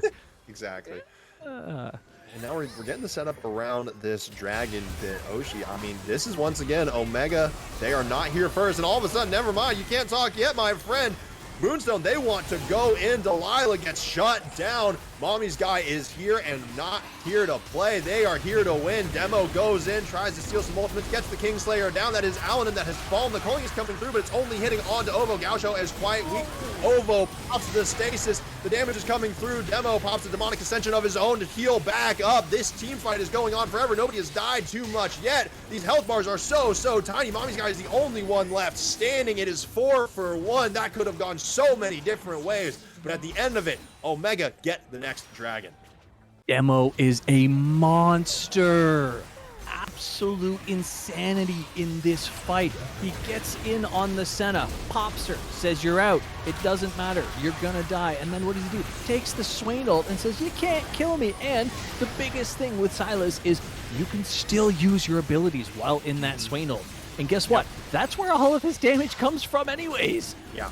Just continues to carry the fight. Basically 1v4s at the end of that to just drain health bars while he's in stasis. And now there's a dragon or a Baron gone down. Yeah, and Alan, a little bit too late on trying to get the steal. I don't think it would have happened anyways. And that is now, Moonstone, again, this game is a lot of back and forth. It is now their turn to be up by 2,000 gold. And just a brief check-in on the items, Moonstone, seeing what they have acquired, seeing what they're getting here. Really, Karma gets the Chemtech Putrefier, is going to be, you know, cutting down on a lot of that healing coming in, so that's something to keep an eye out on. But otherwise, you know, across the board, item advantage is pretty much equal. It's just, you know, it's coming down now. This money from the Baron could be what really shifts it, I think. Here's the big thing. That Putrefier is massive and is incredibly important when you take a look at all of the healing that's on the one side. But if you look at the items from that side that has all of the healing, what they do not have is healing debuff. They have a Sunfire's Cape. Yeah. Maybe that might help a little bit. So when you have a Sylas take that Swain ult, he's not going to die. Yeah, because he's Sylas, and then also Swain, and the scaling on that can be crazy. And now, I mean, it's if you're Moonstone, where do you attack from now? Wherever you want. No, I'm just kidding. That's Omega. Oh, hold on. It looks like Gausha wants to attack from the jungle. It's all of a sudden a 4v4. Delilah manages to stasis out of the Dawning Shadow, but Gausha is still in the middle of 4 of them. That is the Sylas taken down already, but King Civil gets one in trade. King Civil is very, very low. Has to flash, cleanse, and dash out of there. Delilah low herself. Alanin trying to get the chase down. This is a Senna, has quite a bit of range. The last embrace will not quite hit the Karma shield. The Karma speed up, gonna do a lot here. Cool Crowd gets very, very low, and Alanin takes it down. Dodges the Swirl Seed. Delilah, King Civil, they are on the run. All Gucci just barely misses the railgun. King Civil and Delilah, they make it out of there just barely. Oh, I just about screamed if that railgun hit either of them. That would have been the most incredible walk-up play ever. Alanin knowing exactly what his limits are and how many times are we going to have to see this. Mommy's guy, they are just so aggressive here. Sauter, you never win that one. Mommy's guy does have to burn the ultimate, but the cooldown on that should be back up before the next dragon fight. I have to point out the fact that Sauter bought Prowler's Claw. Hey, so Sauter's intent is to assassinate a Kayle. It's assassinate the Zeri, you know? It's assassinate the Zeri. The GP assassinates Zeri flank. But he has to be at the fight. That is true. Right? Which he isn't. Interesting choice. He probably knows more about it than I do, though. Yeah, there must be some interaction with the cannon barrage. You know, if he hides in a brush, maybe the cannon barrage gets the proc or something. No, because you have to dash. It's a targeted use. Yeah, I don't know. Look, I don't know. I'm not gonna question it. We saw a Moonstone on Mommy's guy on the Swain in the last game. We see a Prowler's Claw on the GP in this game. I'm not gonna question it. You know, again, I'm a Plastic 5 player. You know, on my best day, Oshi himself said that I was no better than a beginner bot. So what do I know? But we're gonna have to see that. Once again, that is a Baron push, pretty effectively stopped for the side of Moonstone. So Omega, they get these Barons, and then they just seem to kind of throw it away. I gotta. Oh my gosh! Again, again. Mommy's guy is very aggressive under this turret. Oh my god! Even just tanking the turret shots, Sauter doesn't stand a chance. Can't even stand under his own turret. That's 45 seconds. We'll maybe be alive to start off. You know, after this Drake fight kicks off. Maybe. I mean, as long as he spawns, he can ult, which is most of what he does anyways. Huge engage in the mid, though. Oh, King Civil dashes out of the Zac engage, but we see the lilting lullaby now onto all Gucci. That is the Zeri. The damage is mitigated very, very briefly, but Mommy's guy is the one that TPs in, and the damage is coming down. Here we see the Divine Judgment. It comes in. The save comes through, but Demo steals it away, uses it on himself. Damage traded, damage used to kill out the dear Demo now. These are a lot of Ds. Holy cow. And all of a sudden, things have swung very, very swiftly in the favor of Moonstone Gaming. That is an ace for their side, and that is going to be Dragon number 3. You can steal the Divine Judgment, but you cannot steal the Rift Maker. That was the difference maker in that fight. Mommy's guy ended up low, just the same as Demo did, but the difference is that Omni-Vent able to heal back up, sustain what remaining burst there was from the Sylas. And this is the situation that we're in. Another dragon gone down. Mommy's guy and Ovo just going to walk away after a nice clean push down mid. And what did we see? Yet again, we saw a fight going back and forth and back. Kayle. Divine Judgment, baby. Yeah. That is probably the coolest recall animation I have ever seen. Just hopping in a pool. I'm so jealous. It's okay. Actually, I can't be that jealous. I literally work at a pool. But it is so hot here. That is so cool, so refreshing. I'm sure Gaoxiao feels absolutely amazing about that. Also, you know what? I know we're in the middle of a game, but I'm so mad that we did not see any of the new Star Guardian skins so far in this matchup. All right. That is a Star Guardian sin. You're Where right. is it? The Senna? No, sin. Oh, it's a Star Guardian Sin. Yeah, I'm furious. Those skins are so good. But anyways, I've rambled long enough. Back to the game. You were right on the Riftmaker, but I mean, you know, it seemed like maybe that Sunfire Cape did enough heal cut on that Silas to actually make him die for once. Silas didn't have Swain's ultimate in that one, which was really a massive thing. He didn't have the sustain. He's got his own little bit, right? Yeah, obviously, don't get me wrong, but he didn't have the Swain ultimate to keep it going and going and going while his abilities were on the slow cooldowns that they have as is. But we don't see any itemization changes coming from the side of Moonstone. And quite frankly, why should they after that fight? It didn't matter. Interesting bush to sit in considering they have no Baron vision aside from the rail cannon. But, oh no. Oh, Demo manages to dash away, is not quite caught by the Zac arms, and this is engaged very briefly down, but it doesn't matter. Demo gets rooted by the last embrace, but the team managed to provide enough interference that he does not die. Solder is sitting on a ward for the time being, tries to get a barrel to hit onto Gaoxiao, but for the time being, looks like Moonstone Gaming to have a little bit of priority over the river. Gaoxiao is a second too late on jumping into that bush, and Swarovski does come in. It hits two. Lilting Lullaby not committed yet. Didn't hit enough players, and this is going to be the Baron start for the side of Moonstone. Yeah, not really sure. I mean, yeah, exactly that. They have to just delay it until until Silas gets back, right? That is a lot of ultimates burned very, very early. Ovo already used the Divine Judgment without a lot of commitment. Oh, that is a absolutely massive amount of burst. Lucian goes down. Karma falls. We're seeing Demo try to make something happen. Does indeed have the demonic ascension this time around, and it is Ovo versus Demo on this backside of the fight. But now it is Demo versus absolutely everybody. Another ace for the side of Moonstone Gaming. This is going to be their Baron. They are going to break apart this map. The replay on this one, the biggest thing to watch is the left side of your screen here. The fight starts off incredibly well. It's a good gangplank. They manage to force the disengage. They buy just enough time for Silas to show up. But what does Silas do?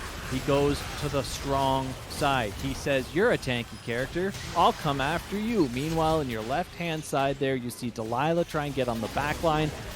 Like, Delilah is trying to fight a Kayle and a Senna alone. Meanwhile, you have Demo trying to fight a Swain and a Zac alone. A little bit kind of opposite jobs, and oh my goodness, I have no clue how Gaoxiao got that kill. It must have been like the last auto attack because Mommy's guy did 99% of that damage. I'm gonna go ahead and say Sunfire gave it to him. It's like that 16 damage dick. Of course, that'll do it. But it's hey, just stat padding because now he's 4-4-1-4 on his stats, just to make the numbers clean. Yep, gotta make it look good. You know. And all of a sudden, there was a considerable amount of action in the early game, enough that Alnin had 5 kills before Mommy's guy had even 1. Now this Kayle is at 9-0-6, has 4 full items, boots, stopwatch, and this is about the worst situation I think you could probably be in if you are Omega, because Kayle's level 18 and your highest member is level 16.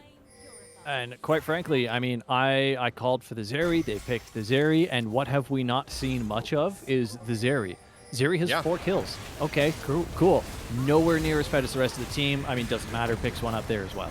Gaoxiao with the absolutely Chad blast cone into the pit of the red buff. That's the Cannon Barrage used. It is committed. Again, major team fight ultimate gone. Cool Crab is dead. And this is numbers advantage, ultimate advantage in the favor of Moonstone Gaming. Gaoxiao wants to go in, gets the knockup onto Delilah, can absolutely 1v1 the Lilia here. Both players go for, well, actually the flash only comes out of Delilah, so she gets away for the time being, but this is now going to be Soul for the side of Moonstone Gaming, unless Demo has something to say about it, but he's trying to recall, is on top of some wards. The last embrace comes through, does have the demonic ascension, doesn't even get a chance to pop it, and falls as the dragon does. Hextech Soul in the pocket of Moonstone Gaming. Alanin, the AD carry this game without question. I mean, Gucci popped That like just pop that kill easy. Look at Mom. Oh my god. No. Goodbye, Delilah. There is no more hay there. She is just gone. And Gao Xiao says, get over here to Cool Crab. A double kill for Mommy's guy.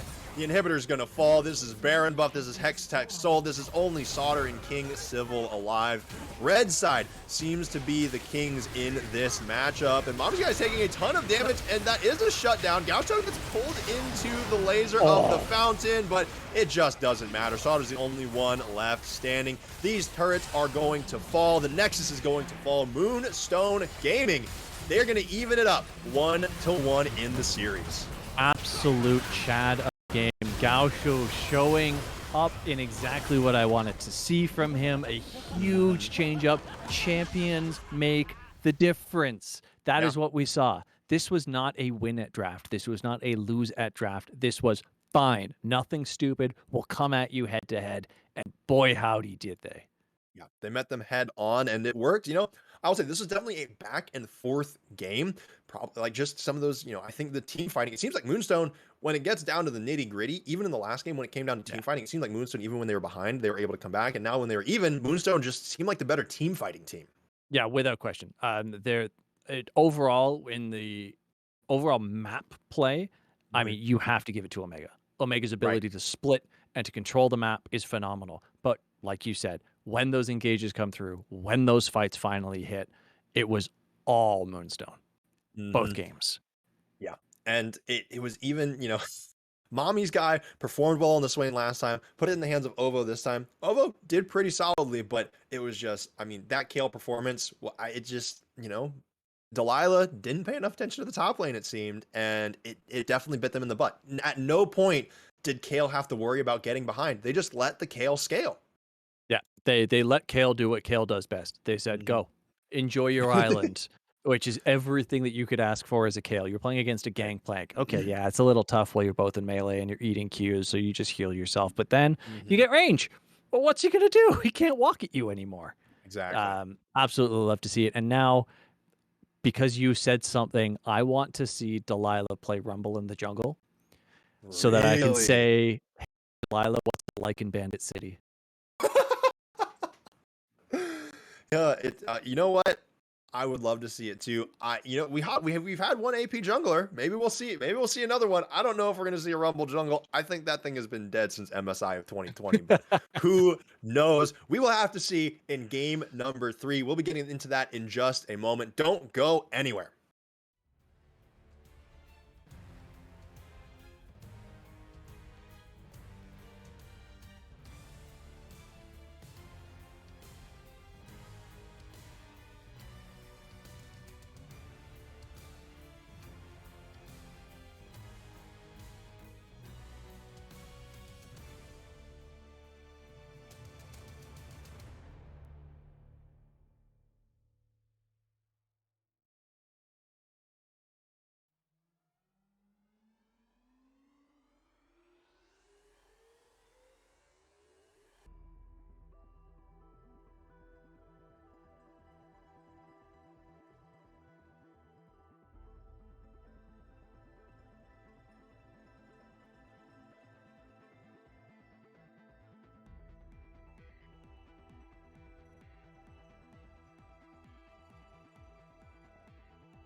Hello, everybody, and we are just about to get back into the action for the draft for game number 3, the decider between Moonstone Gaming and Omega Gaming Obsidian. Game number 1 was a stomp for Omega. Game number 2 felt a lot more back and forth, but Moonstone took it decisively in the end. And coming into this draft, I expect some more strategy to get changed, at least, a little bit more.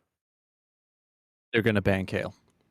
I would not be surprised. I think we're probably going to see That's a Viego and a Kale ban. I think yeah. if we could get a prediction running in chat about whether or not Viego and Kale are going to get banned, I'm pretty sure people would make bank on that. Yeah, very easily. Unfortunately, it's too late because we already said it's going to happen, which means it's probably going to happen, which means I don't know. I have no idea at this point. We're seeing the exact same bans that we saw last time. There goes the Viego's Viego, there gone, goes the Kale's Kale. gone. Boom. Okay. There we go. We Now, called it. We're so smart. Nami is open. Lucian is open. Zeri is open. I was about to say Senna is open. Yeah. There's a lot of prioritized picks that are still right there. Yeah. For everybody. So that's Moonstone picking up the Senna. They've piloted. They've decided to pilot it in every game so far. It definitely seems like they think it's a power pick coming into this patch, or maybe they're just super comfortable on it. And Omega, it seems like they're still deliberating for the time being on what they're going to bring into this, and they spend that time deliberating, just first picking Karma Ash again. This was the same pickup that they did on Red Side last time. Yeah, love to see it. Can't disagree with this pick, and honestly, picking up both of them at the same time, that's the right way to do it, because then it's there, it's set. They don't see the Karma and go, oh, I'm going to ban the Ash, and then you have to worry about it. Pick them both up right away. Again, I mentioned, Karma could kind of be a flex pick, especially. I don't think we're going to see it. Love the Swain. Yes, huge agree. I don't know. There's so much that has gone well and so much that has gone poorly for both sides. Yeah. Okay. There's the Zach pickup. I love these two together. I'm gonna be honest. It's kind of hard to say new things because these drafts it seems like both teams are like, okay, you know what? If we just do the exact same draft, we still win. But much bigger difference, much tankier in the jungle. That is the Troll King Trundle. Not just tankier, better at fighting. Lily is great. Don't get me wrong. But when you have a Zac that you're struggling to burn through and a Swain that you're struggling to burn through, you throw Trundle in there and it doesn't matter. Okay, let's say you happen to catch out the AD carry. Pop your ult on them anyways. That's 40% of their resistance is gone. 40% magic resist, 40% armor gone. That's massive no matter who you use it on. Trundle can brawl the heck out of Zac in the jungle. Not a problem at all. Huge mobility. Like, look at the zone control and the disengage coming out of Omega right now versus Moon. Yep. And that is a Silas win. Omega, they did ban the GP, but Moonstone, they banned away the Silas, which, I mean, I'm going to be honest. I was looking at Omega's team composition. I'm like, yeah, Silas feels like he would do some work with this one. And that's the Azir banned away from Omega for Omega as well. Now, we are going into game 3 with 2 Jace mains that have not played Jace. That is true. I mean, hey, once you get into the Plat leagues, once you get here and scrapping, sometimes you just leave your best picks, to the side because everyone else knows how to counter them. Because I mean, honestly, if you are either the top laners here and your opponent is not banning Jace, that's got to feel like, okay, they have a counter pick to it, right? They know what to play against it. And both these top laners, they know. It feels like they probably know the matchup really well across the board. So I could see them being nervous about potentially picking it into somebody else who knows the matchup very well. Yeah, very much so. Sorry, I'm caught up on this Anivia ban because it's not normal, but I adore it. I think Karma mid. Karma mid, I like it. That Monsoon, hey, or hold on. No, I was going to say it because it would have been funny. No, I don't think Janna Smite top is coming back anytime soon. No, I have played Janna mid a lot, though. Oh, okay. Yes, full AP Janna mid used to one-shot minion wave with Q by level 8. That's, okay, so you said used to. Do we have any, any confirmation on whether, okay, still doesn't, no, it's no not longer happening. does? Oh, I have no idea if it does or not, but it's not happening. We're not going to see Janna mid. It's just not going to happen. But what I was going to say is I love the Anivia ban. Whether or not Omega plays it, Anivia is a perfect character for the composition that they have because it's all zone control right now. And it definitely accompanies that flawlessly. That said, I almost wouldn't mind seeing Sejuani top with this comp. Right. Just make it beefy. You know, we've seen Moonstone kind Mhm. of get the meatball comps going a little bit. Omega, you know, maybe get their turn going with the double enchanters. Ooh. And that's a misfortune. So I guess we're seeing that Swain mid again. Yeah. I mean, we're not seeing anything super unusual in these lanes. We're going to see Camille top, Zach jungle, Swain mid, Misfortune, and Senna bot lane. I mean, Right. the Senna's been doing wonderful, even no matter what. Sure, they lost one game. Doesn't matter. Senna was doing, or sorry, no, Senna won that game. Senna's won both games. Yeah. Yeah, It's been a Senna's very won both powerful games. pick. Yeah. It's been a very powerful pick. That's all I can say. Ooh. Oh, that's a Vel'Koz pick. Who's Janna top lane? I think No, Karma top lane. Vel'Koz mid, Karma top. I Vel'Koz could mid, see it. Vel'Koz mid, Karma top, Janna support. Interesting. This Karma Because Camille matchup, I'm very interested to watch. you just Camille comes at you and you just empower W her and walk away. And then, I mean, you know, but what's the Trundle gonna do? Okay? I'm gonna go ahead and ask you this now. Where's the Trundle gonna make an impact? Where is Delilah going to try to get first blood? Because we know Delilah's gonna try to get first blood. Oh, of course, that's his MO without question. It's got to be mid. Honestly, I think if we can see the Swain get burned down, that's going to be the way that it goes. That's Right. all I can think of right now. It's not a super high damage comp from Omega, but that's not what they're playing for. They're not Right. trying to burst you. They're trying to slow roll you. They want to Yeah. be able to slowly move towards you, and you go, all right, we go in now, and they say, I'm not ready. I don't feel like it. I've got a headache. You know, it's Right. so you know you're going to see the Zac dive. But here's the thing: the Zac can dive in.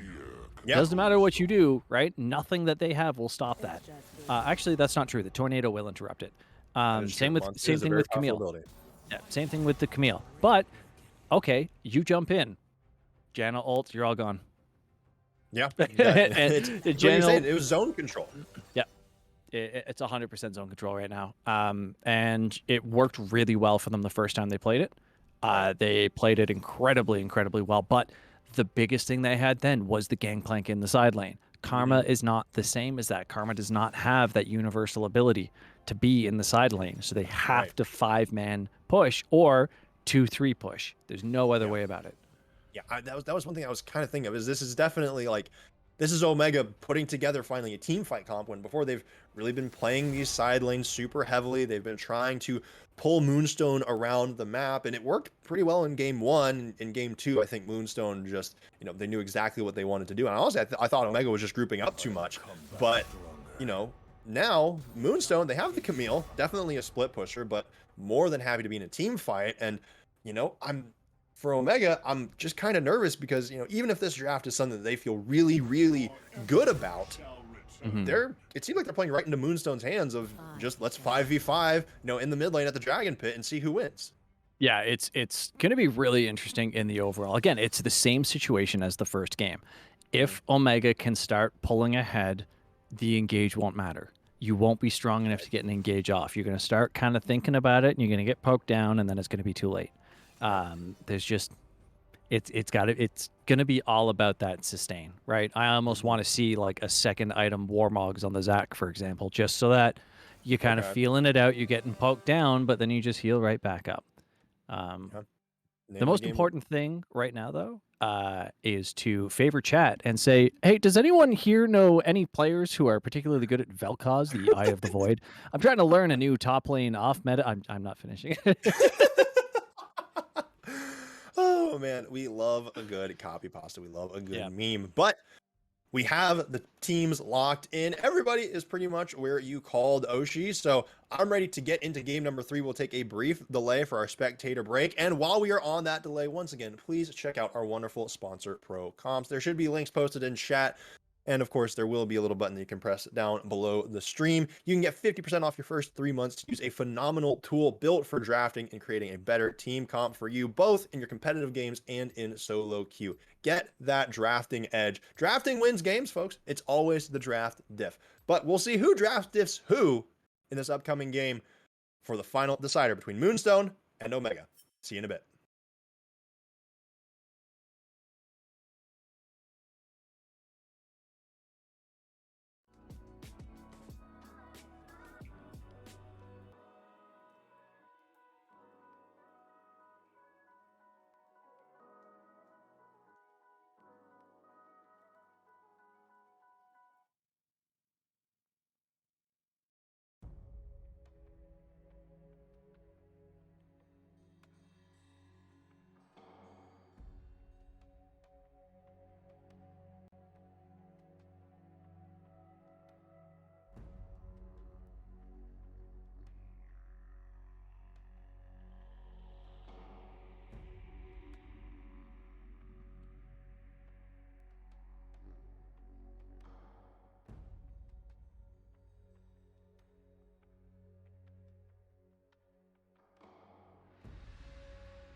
Hello, everybody. Welcome back. We are getting ready to rumble. Unfortunately, there's no rumble in the jungle, but we are getting ready to rumble here for game number 3 between Moonstone Gaming and Omega Gaming Obsidian. These teams are absolutely here to scrap and take names and preserve, to be fair, it's only week 2, but they both want to preserve their perfect record here so far in the CCS.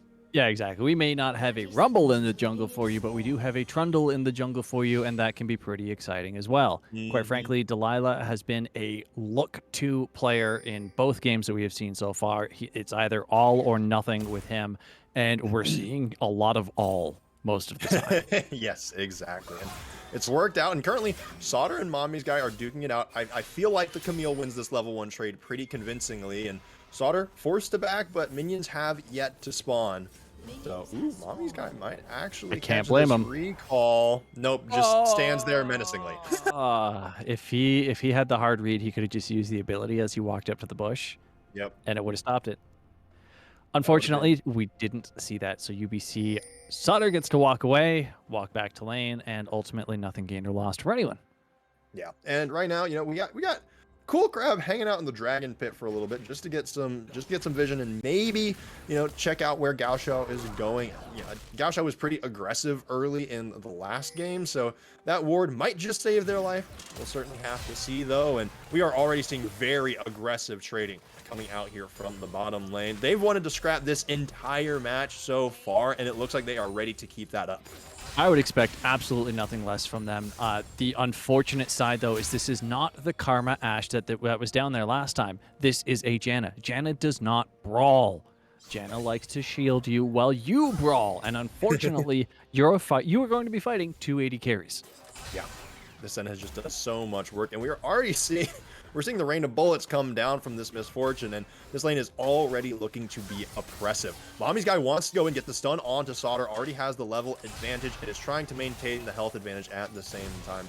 Alan is getting slowed up by this ice and the tornado combined. It's it's no hard CC, but if you go slow enough, it's basically hard CC. So, well, especially when it's when you've got an Ashe coming after you, it's going to keep you slowed. Yep. And then Janna's gonna W, and then you'll be slowed. So it's slow. You can't move. You can't move. Look, it's like when you're out in the cold, all right, and there's ice on the ground. It's exactly what Glacial Augment is for. But that being said, we see a little bit of a counter engage from Cool Crab, trying to make sure that the last embrace cannot be acted upon. But Delilah is on the way first. Looks like there's going to be a little bit of a recall happening here. Way. Last embrace does get King Civil rooted down. The turret is flashed. Alanin trying to get out of there, and the first gank gets a flash. If you're Delilah, I think you take it. Yeah, that is a perfect scenario. A super early gank, the level 3 walking down, you get a flash just by using Pillar. Cool. It was the support flash. You gotta keep that in mind. I mean, we do see Alanin doing a lot more than just support styled work. Delilah turning around. There's a ward though. Yeah, this vision in the river is doing very, very well. Keep this bottom lane alive, and Gao Xiao is here, but is at half HP. Alanin does manage to get out. The heal is used by Gucci, but first blood goes over to Delilah. The troll flash to get the kill and wants to keep going forward. King Civil wants to get aggressive as well. Gao Xiao, the passive, is popped. Delilah trying to walk over it, but is caught between a rock and a hard place. Demo has arrived, used the teleport on the turret. Took a little while to get out here, and that is the Zac that has fallen. They've walked over the passive. Gucci is very, very low and is continuing to walk up the area, doing a little bit more chip damage, but at the end of the day, Omega Gaming went out on the trade, and they get a ton of those summoner spells. Please, yeah, look at this replay. Watch the Janna tornado. It cancels the jump from Zac. Zac was not able to get his primary CC off. It would have been a 3-person knockup with where they were standing. It would have been a completely different fight, and they didn't even know he was there. Yeah. The fact that caught turned the whole thing. Delilah walks away with his life. The rest of Omega walks away with their lives. That was a tide turner. Oh, and then, hold on. Sauter's just dead. Well, goodbye, Sauter. This Camille is going to have the time of her life in her lane, I think. Yeah, that is the downside of playing. I mean, there's weak side, and then there's this, right? This is unfortunate right off the bat. On the initial engage, the amplified W was used, which is great. That's exactly what you want to be doing. But Mommy's guy just kept up the pressure, and so it is. And now the teleport's down for Sauter as well. Yeah, the hook shot, it's scary if you push too far forward, and Sauter is more than happy to stay out of their turret range, apparently, and so far it has resulted in about a wave's worth of CS advantage so far. But otherwise, across the map, we do see that early sheen, fairly early sheen, coming into the pockets of Mommy's guy, so that's fairly useful. Will help in those trades, will help get the kills, I think, but otherwise, Gaoshao is down here once again, trying to make a play. He's spending a lot of time down here on the bottom side of the map. Yeah, can't blame him. Delilah here as well, though, and that's why the jump gets off this time. And here we see the engage worked out phenomenally, but Gaoshao still has to flash away. The rest of the team, Gucci and Alanin, weren't quite in range to follow up, and Alanin is bloodthirsty. Once these kills, the last embrace goes wide, and so the engage does not quite pay off. King Civil has got to be the bravest person in this lobby. He had, I think, 70 HP and was still around for some unknown reason, auto-attacking minions while a Senna was chasing him, trying to get the kill. And he's still around, and that Make It Rain does a considerable amount of damage, so the double up can as well. King Civil is absolutely playing on the knife's edge right now, and we're seeing the arrows come through. This is so dangerous, and looks That like is trust.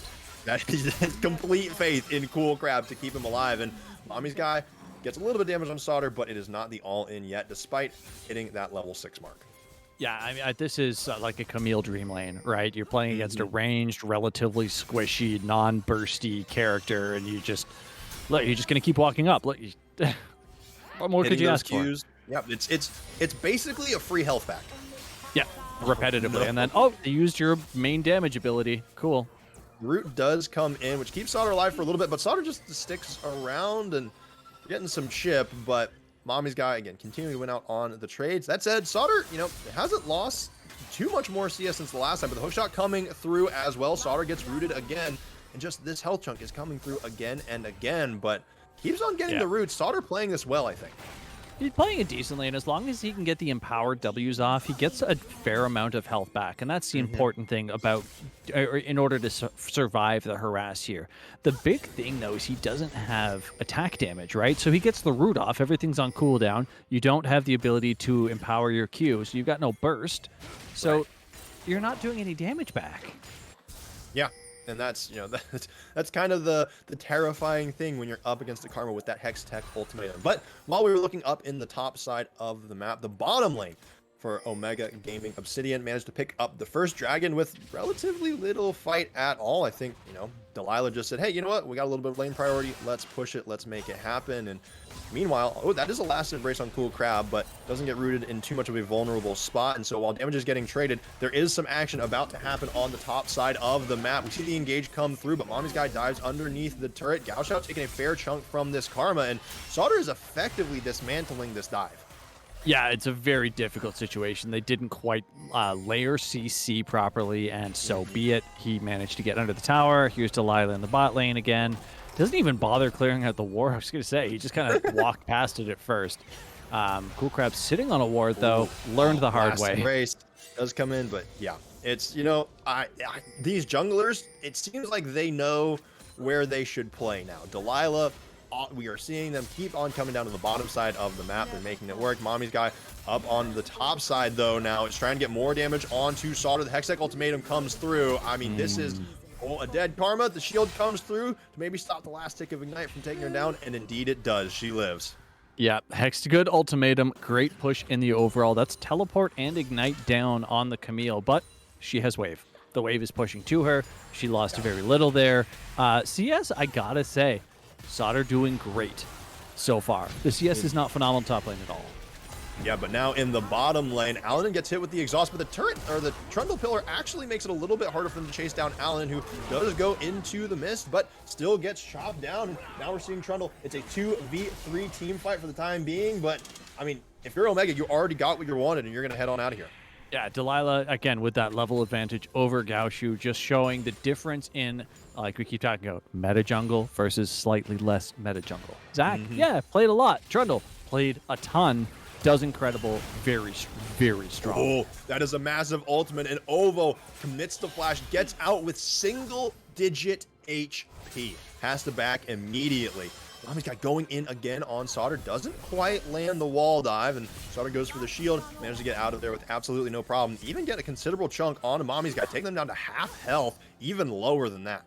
Sauter mixed up the gameplay there because of his positioning. I love watching him play this right now. He's doing phenomenal on the Karma. Yeah, sure, he died once. Okay, it happens. Whatever. You're top lane. You're on an island. It's going to go that way.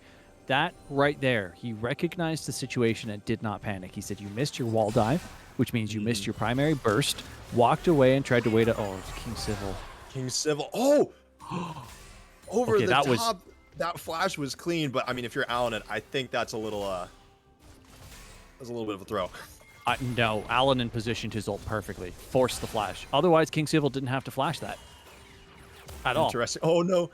King Civil surviving on 1 HP. I mean, you know what? I was looking at it. I thought, you know, maybe just 1 inch to the right, it would have done it, but you are correct. And now, I mean, King Civil has to back. We've seen now 2 players survive on, like, on absolute, on literal one shot, and they make it out. Yeah, this isn't your friends playing Apex one shot either. This is absolute one shot. That's a lot of minions to fight in Mommy's guy. Yeah, and the root comes in, and it's just a little bit more trading. And now the CS, you know, it's mostly even, and it'll be about a wave up for Mommy's guy now. If Mommy's guy even wants to go for it, but several have already died to the turret, and UBC Sauter is playing this lane phenomenally. Yeah, Sauter, he's figuring everything. Oh, Crystal Arrow! Oh, there's no flash this time around. Ovo falls, and King Civil racks up the assist. Somebody call any movie maker at all. I don't know. I can't make an American Sniper joke in good taste. I'm sorry. Absolute long downtown pick by King there. Exactly what you want to see, and there's the ultimatum. Yeah, and it just doesn't do enough. Although Gaoshao is here, Sauter will probably finally die, but it takes 2 committed. Sauter keeping a lot of HP, surprisingly, and survived for longer than I expected, but that's an ultimate. The Ignite, that was so much committed to try to kill the Karma. Just the Karma.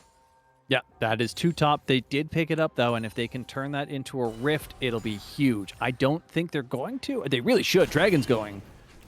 Yeah, that's going to be Dragon number 2 going into the hands of Omega. Mommy's guy just wants to get some of the gold on this tower. Maybe they're really close to getting their first mythic. Demo does get knocked up, but again, Ovo is not quite there to be able to follow up. The root, the pull comes through, and Gaoshao and Ovo, they hear that the dragon gets taken down, and they go on the run, but once again, Ovo gets knocked up, chopped up. The pillar comes through, and Ovo just barely manages to make it out. Here we see the bullet time. It does a ton of damage. How has nobody died? The exhaust finally comes through into all Gucci. King Civil picks up. Actually, Demo is the one that takes it down. The Zac passive has been popped. Sauter tries to take him away, but it looks like maybe Gaoshao is going to make it back, but no, Delilah takes it down. That is 2 for 1. Actually, I think that's a clean 2 for 0. I thought somebody must have died on the side of Omega, but no, and Allen even gets chunked out.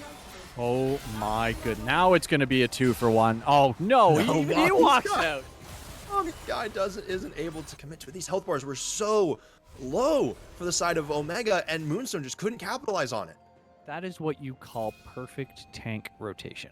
And I don't mean your tank had perfect. No, they perfectly alternated damage all the way through. You don't see that anywhere but World of Warcraft raids. That was phenomenal on their part all the way through. Janna had the shields on the right people at the right time, the ultimate at the right time. Absolutely everything played out phenomenally well there. And this is why we were so scared of seeing them play 2 supports. Yeah, it is certainly working out. And I mean, even if Karma is a support, you know, it looks like she's building more along the supportive path. So, you know, Moonstone Renewer, maybe Shirelia, as we could see, something along those lines. But, you know, even without her building something like, you know, like Leandries or Illudens, I think she's still going to be doing a lot of damage. And Mommy's guy does have the level advantage. And I will say, now the CS has started to eclipse a reasonable amount, and Mommy's guy wants to go in yet again. But Sauter with the root is just too clean on this Karma, man. Yeah, he's playing it well, but it's not going to be perfect in this 1v1 lane, basically at any point. Karma is going to struggle all the way through because you just don't have the rotational burst necessarily, unless Mommy's guy is super linear. Yeah, but I mean, Mommy's guy does keep doing the exact same thing again and again, and Sauter just has the response for it. Speaking of doing the exact same thing again and again, Gaoshao is in the mid lane once more. Demo is trying to get out of there, does manage to do it. Ovo on the chase, though. Demonic Ascension is popped, but Cool, Crab, and Delilah are here. We see a flash engage out of the Gao Xiao, and all of a sudden it has turned. Delilah goes on a rampage. The Hextech Ultimatum gets completely negated by Sauter, who survives on half HP, and Gao Xiao with the Blast Cone manages to escape, but Ovo is somehow the one that falls in that situation. Cool Crab is why. This Janna is why. I watched them walk up and I'm going, you're in range for the shield. Use the shield. Use the shield. No. He had a tornado charging. He waited to get the knockups on the tornado before the shield, so they didn't know it was coming, and they picked up a kill. It was absolutely beautiful. Cool Crab on this Janna is putting on a very solid performance so far. I'm definitely keeping an eye on it, but a brief check-in on items now. We do have a slight gold advantage. I say slight. 2,000 is not necessarily slight, but Omega, this is not necessarily like a 4,000 gold advantage that they have. They definitely have the money in their pockets, though. It is Shirelius on the Karma, Divine Sunderer on the Trundle, Vel'Koz with the Liandry's, Bork for the Ashe, and there we see the Moonstone for Janna. In the meantime, 2 of the 3 members on the side of Moonstone do not have completed items. We see Sunderer, Sunfire Cave, and we see a not transformed yet Manamune. So that's something to keep an eye out. They are currently down in items considerably. And we've been talking about, we've been talking about CS in the top lane. Look at the CS in the mid lane. It's not even close. The Vel'Koz is having... the Vel'Koz matchup here is painful for Sweat. How? Another one. How? He's just standing on the wave, and Demo doesn't even have to use the rest of the ultimate, and it gets the kill with the Liandry's burn, and Gao Xiao dives in. This turret is literally one shot. They can hit it with a single auto attack, and Gao Xiao is now going to fall as well. Tried to go in to save his teammate, but it was too little too late. How does he keep hitting these? There's the look predictions. Look at the river. There's 2 river wards. That's it. He It's a knew minion the wave. arrow was coming. He could see it. I have no explanations for this. All right, sometimes you get the tunnel vision. You're down CS, you want to get those last minions, you think you have the fancy feet to dodge it, but I mean, didn't even use the flash there is the hard part. So Didn't even use his ult. He died before he could ult. Yeah, so that's definitely Ovo. I think definitely needs to get that mentality, under focus. There were a couple of things that definitely maybe not would have saved him, but would have delayed until Gao Xiao was there. And Ovo again walking so far forward and now has to use the flash. It gets burned and they're down to below half HP and they have to recall after just walking out of base. I have to say, Ovo is not respecting the map in the slightest right now. He is not paying any attention to where they don't have vision. He's Right. just kind of, oh yeah, it's our jungle, I guess. No, it's really not. Yeah. Oh, Mommy's guy does not go in for the wall dive. Delilah and Demo are here. Mommy's guy is now trapped. The hookshot is down very, very briefly. The Hextech Ultimatum gets popped, but Delilah takes away the resistances, utilizes the ultimate in supreme fashion. But guess who else utilizes their ultimate supremely well? Misfortune with the bullet time over the top takes down 2. They win the trade. They win the health bars, but Alanin is getting chipped down by King Silva. King Silva with an aggressive flash and actually goes right under Gao Xiao's engage, but is getting chunked down so low. Cool Crab can't do enough. King Silva went too far in Ovo. Now the Demonic Ascension wants a little bit of revenge on Sauter. That is 4 down for Omega, and they overheated in that first game, and it looks like they're doing it again, but much worse now. That's exactly what I was going to say. This is the identical thing that we saw in the first game, and we even talked about it after the second game. In these team fight scenarios, Moon is better. That's it. Moonstone is just better at team fighting. Omega is better at map control. That's why they keep getting these picks. That's why the Ashe is such a good champion for them, is because they are better at this map control. They're more aware. Delilah is everywhere. Yeah. Always exactly where he needs to be. Unfortunately, they just don't. I don't know if it's an execution error. I don't know if it's a communication error. I don't know if it's target priority. I don't know why, but they cannot team fight the way that they can do everything else. Yeah, it's definitely a weakness, and it is a weakness that Moonstone is capitalizing on, but how? How? Ovo even saw it, and Ovo gets blown up again. Ovo was trying to dodge it and just walked right into its path. Oh no. No. Over half of their team's death. Ovo has to get something going here. Ovo needs a little bit of that map awareness that Omega have. The worst part is I believe he picked up that 1 kill in the last team fight. Yeah. So his gold reset. So he's worth gold again. Oh no. Yeah, like that's one thing. If you just keep dying and you never pick any, you just don't reset your bounty or like your worth rather. Sure, fine, but on the opposite end, looks like Mommy's guy is taking a chunk out of Sauter. These top laners keep duking it out, which I respect out of this Karma. More than happy to brawl, but it's just every time we go up there, it's just the same exact play of a wall dive going in. Alan gets half on the cool crab, so that could be a pretty significant amount of HP if a fight breaks out anytime soon. But like, considering there's only the Baron up, that's it. Why does this top lane of two not very tanky champions feel like the same wet noodle fight that is Mundo versus Shen? I don't. It is right. They just keep. Yeah, they just keep slapping each other and then walking away. It looks like you have Sauter playing Mundo, and Mommy's guy playing Shen, where Shen dashes at the Mundo and Mundo goes, "Oh no!" and walks away and hits him with a Q and slows him, and that's it. Then everything resets and nothing happens except Gao Xiao does show up. Sauter with the flash gets out of there completely, dodges the gank. It's just you can't kill this guy outside of team fights. Well, they can, and they might again. There is 3 top now. They really want to kill this Karma, and now with the Hextech ultimatum, it takes they bring 4 members up here, and he just said, "All right." Look, he said he'll take it. He's more than happy to. Meanwhile, his team gets a turret on the bottom side of the map. That said, Moonstone, they do pick up a turret themselves. That is their first turret of the game. The big problem here is there's nothing they can do to stop this bot lane push. This should be an additional turret. That's 3 incredibly good turret-taking characters right there. And that's going to set them up for nothing because Dragon's still 2 minutes out. It's just a tower take, but it's huge. When you get this bot lane tower like that, I mean, let's say at some point, one of Red Team's champs can stand toe-to-toe with the Camille. Yep. Let's just say it's not likely, but let's say it does happen. Now you have Baron pressure. Yes, exactly.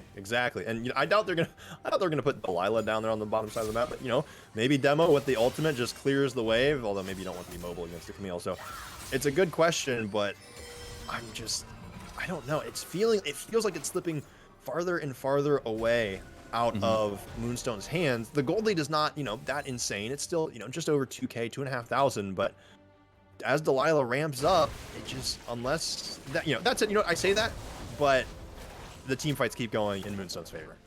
I'm trying to figure out what King Civil's built like, because he has no interest in a mythic.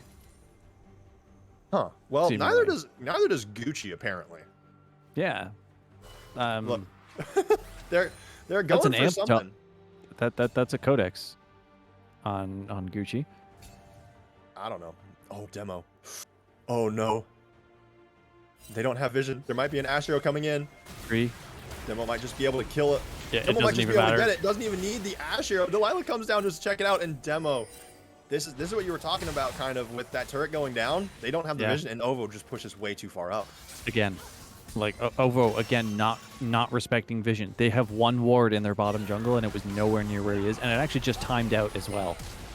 Alan managed to flash over into the red pit to try to get out of there. The enchanted crystal arrow split the uprights, but that is now priority over the dragon pit. It will be spawning in just about 20 seconds here, which will be enough time for Ovo to spawn and start making their way down, but it's going to have to come down to this team fight. Mommy's guy goes in without the full team there. We saw the Misfortune ultimate used, but has to get canceled early. Demo is the first one to fall. The shutdown comes through for the Camille. Trundle now face tanking, taking up as much damage. An absolute sponge here, absorb the resistances and just keeps healing up. That's a double kill.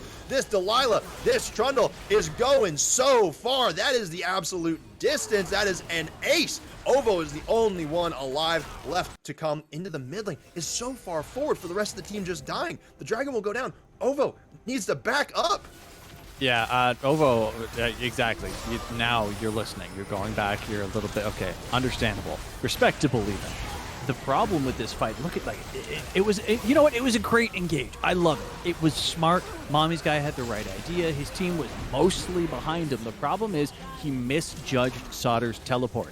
He saw Sauter top lane. He's like, oh, he's going to stay top lane. Sauter had the teleport come down long before that engage was in. He was able to walk straight up, straight in, keep his team alive. And that was the end of it. Delilah did Delilah things.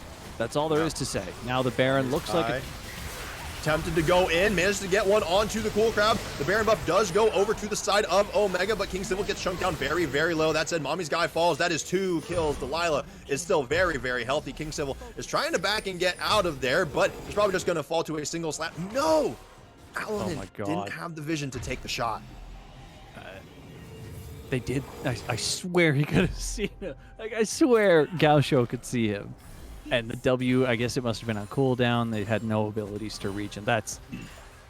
But you know what? That's the story of King Civil. He's got one death Yeah. this game. Just One death, 13 assists. He picked up a Kraken Slayer. I was incorrect about him not deciding to go for a mythic. That's fine. I'm wondering if we're going to see like a Haunting Guys come out for the Misfortune here or something. I don't know. But he's picking up AP for something. I have to say, I love the Serpent pickup though. right. Talk me through it. What does it bring to a Misfortune? The Serpent? Take a look at the team that you're playing against. The whole thing with the Serpent's Fang is being able to bite through enemy shields, right? When you're playing against a Karma and a Janna, that is a ton of shielding right off the bat, right? It was also bought before Ashe bought their Mythic. So you also could take a look at Ashe and say, oh, they're probably going to go Shield Bow. Oh, Gucci's taking so much. Wow! How did that arrow miss? I don't know. But who needs the shield bow when you can just kill people? Yeah, exactly. I mean, when you have all of these shields on your team, and quite frankly, when you're Gucci just dies from the Vel'Koz just dunking things over the top. Ovo now chunked down to half health, doesn't have the ultimate, or just now pops the ultimate up and is getting on out of there. That's an inhibitor down, but that is Gaucho, that is Gucci gone. Mommy's guy trying to get away, gets briefly rooted. There is only a cannon minion here, so for the time being, Omega, they cannot push all the way in, but the next wave is on the way. They are 4 strong. It is 5, actually, they are 5 strong. It is 5v3. Ovo has lost the ultimate. The sustain is not there. And Ovo is getting chunked out very slowly, but Mommy's guy is the one that takes the majority of the damage. And without so much as a deciding fight, Omega Gaming Obsidian take the series 2-1. This was the fear. This is what we said the entire time. If they get just a little bit ahead, you can't fight them. And you don't even get the chance to. No engage would have mattered there. There was no opportunity there whatsoever. I gotta say, the ending fight just before those last couple kills, Mommy's guy tried to have a flank over the wall on the blue side.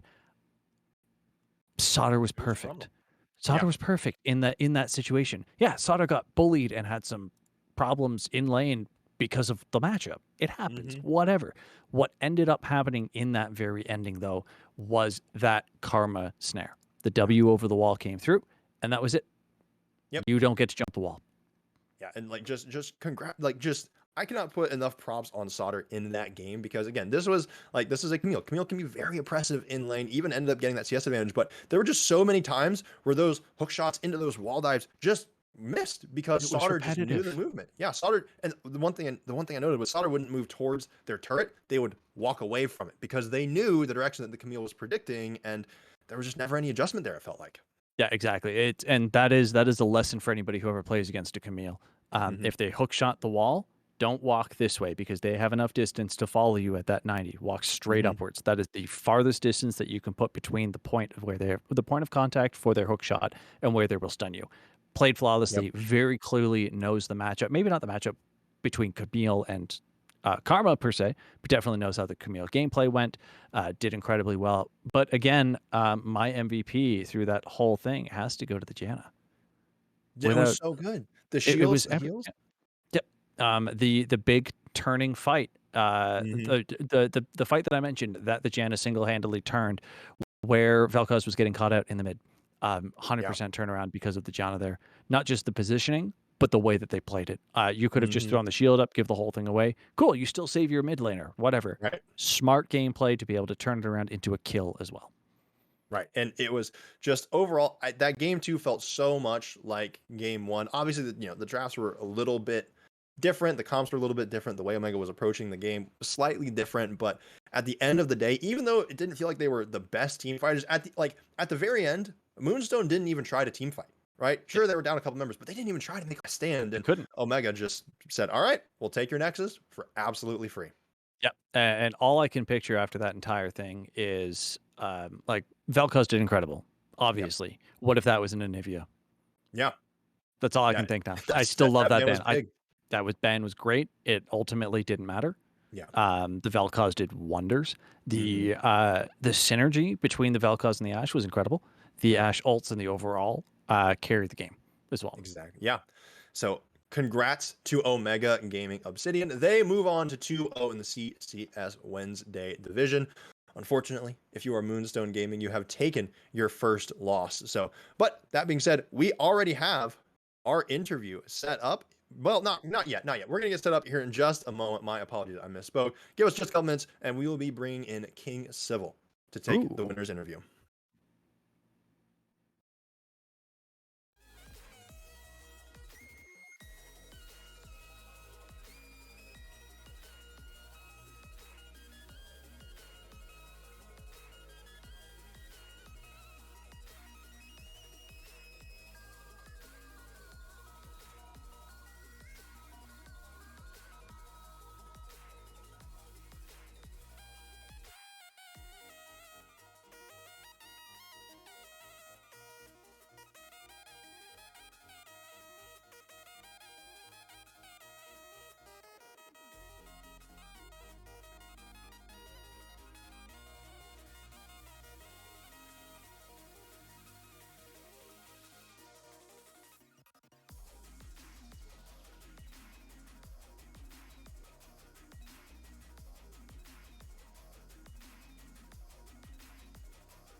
Hey, everybody, and welcome back. We have Civil here for a brief interview. Unfortunately, Thunder had to step away. He's feeling a little under the weather, which is ironic considering his name, but we won't get into that. Instead, we're going to look at Civil, and we want to talk about this Enchanted Crystal era. How did you guys manage such incredible synergy that game? Um, Well, when we were drafting the first 2 games, it was pretty clear we played through our jungler, Mm, who's a really, hyper carry oriented player, but, since the enemy team was just kind of, like, drafting the way they were, we thought that using a lot of utility against them would be a good strategy since they like to play really unpredictably and just having a lot of CC on deck. We saw that game one that they were willing to invest triple cleanse, and I was trying to induce that again. And since they probably should have done it, obviously. So yeah, definitely.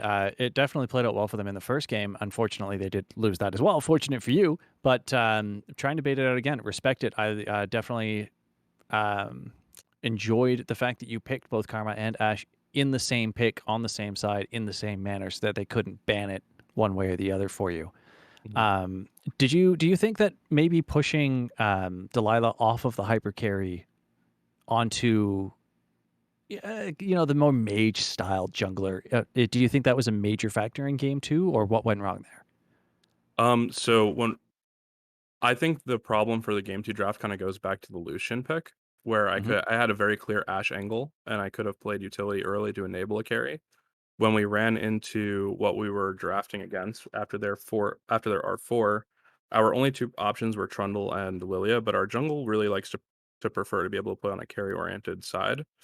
Hmm. Unfortunately, it did leave us with a very scrambled comp, and Delilah did get a lead and did play mechanically well throughout the game, but the draft itself after drafting Lucian wasn't ideal. Yeah. Um, yeah, I think putting her on a mage was a factor, but I think the bigger factor was that I could have drafted more malleably early to not have to force hard engage. Okay. Yeah, definitely it definitely looked that way, and I definitely agree. We didn't want to say that every game was kind of decided in draft, but you confirmed my suspicions that it really felt that way all three games to us. Um, I loved the fact that you guys had the poke and disengage comps in one and three, and I agree. I thought you looked a little scrambled when you started game two. So it's kind of interesting to see the players on the same page as the analysis side when we're so stepped away. We don't know what your guys' thought processes are, especially playing against a team like like Moonstone that play these weird drafts. Um, Right. how did you guys prep for that? I mean, you obviously have to do very specific preparation for them. So that's actually a great question. Without giving too much away, we determined that when a team is so committed to smoke screening where their picks are going to go, that they're willing to build a comp that doesn't necessarily play well together, then our Ah. best course of action would be to just draft our own composition like games one and three. And even though we verbally confirm this in kind of draft preparation to each other, it didn't actually roll out that way in game two, where I kind of Mhm. started to derail that idea by taking Lucian and then forcing us into a style. Whereas, like, when you're playing to build your own comp, especially on blue side, oh, sorry, especially on red, which we had one and three, and you have the more reactive side of the picks, picking non committal can definitely be a better idea, regardless of what side you're on. So, um, yeah, we picked non-committal early and then formed whatever comp we thought was doing well. So after they went Swain Zach on B2 B3 of game three, something like Trundle Janna makes like Zach unplayable. Swain has like a much harder time into that Yeah. style of comp, so he can't chase us down. Yeah, I think it went well. We Yeah, just formed our I, own comp. I think you guys drafted wonderfully in games one and three. And again, it's nice to hear that even you think the draft was kind of weird for yourselves in game two, because we were looking at it the same way. Right. So everybody on the same page is neat. Last question before this: the Karma pick, was that picked as a flex, or did you just kind of reactively be like, all right, who the heck can play this? It was always a flex. We just determined that it went bot best in games one and two. What I would say overall is that game 3, we did go in with the intent of not going bot once not sending a bot once they sent the Senna. That's basically all I can really say. It had 2 other lanes that it could go to, Yeah. so we weren't sure where exactly, but yeah, for Okay. sure. Yeah, it's just I'm a way back player. I've been playing since beta, so I've seen the Karma top several seasons, but I have not seen it in probably 3 years. So it's really Right, interesting to see it actually go up there and do so well in the Camille matchup. right. I mean, So is it such an insane pick, like, that you wanna B1 it every time? Probably not, no. but there isn't a lot of great B1s here, especially with the lineup of champions that were banned out. Our jungle pool was significantly pinched every single Mhm. game. So that really disables some of your R1, R2 options in draft. Yeah, definitely. I think it was a great pick, and I think you guys played it incredibly well. Thank you. So yeah, thank you for joining me. Thank you for answering all of these questions. I love talking about draft and the analysis side of it. It's wonderful to hear about all of that. For those of you that are at home, if you have any more interest in draft, make sure you check out our sponsor, Pro Comps. You've heard about them several times today. There's a link in chat that's been posted by Stream Elements in the last couple seconds. That'll definitely help you out if you want to be able to manage what we saw Omega Gaming pull out here and win in draft pick themselves. As for the rest of the evening, we will likely be going to raid someone else. That is not up to me, that is up to production. But make sure that you hit the follow button. Also, oh, that's right. We are hitting Return of the Middle Sticks, probably. Sorry, you want to say one other Sorry, thing? yeah, I just wanted to say one last thing. I appreciate you guys for having me on, and I just want to shout out Omega Gaming. They've been around forever. They were gracious enough to sponsor our team one more time. I know that they aren't going to be doing this much longer, so we're hoping to take the chip for us, the split. If you're watching us play, make sure to drop an OMG win in the chat. Thanks, guys. Oh, OMG win, because we see so many of their dang teams, right? This is the OMG league at this point in time.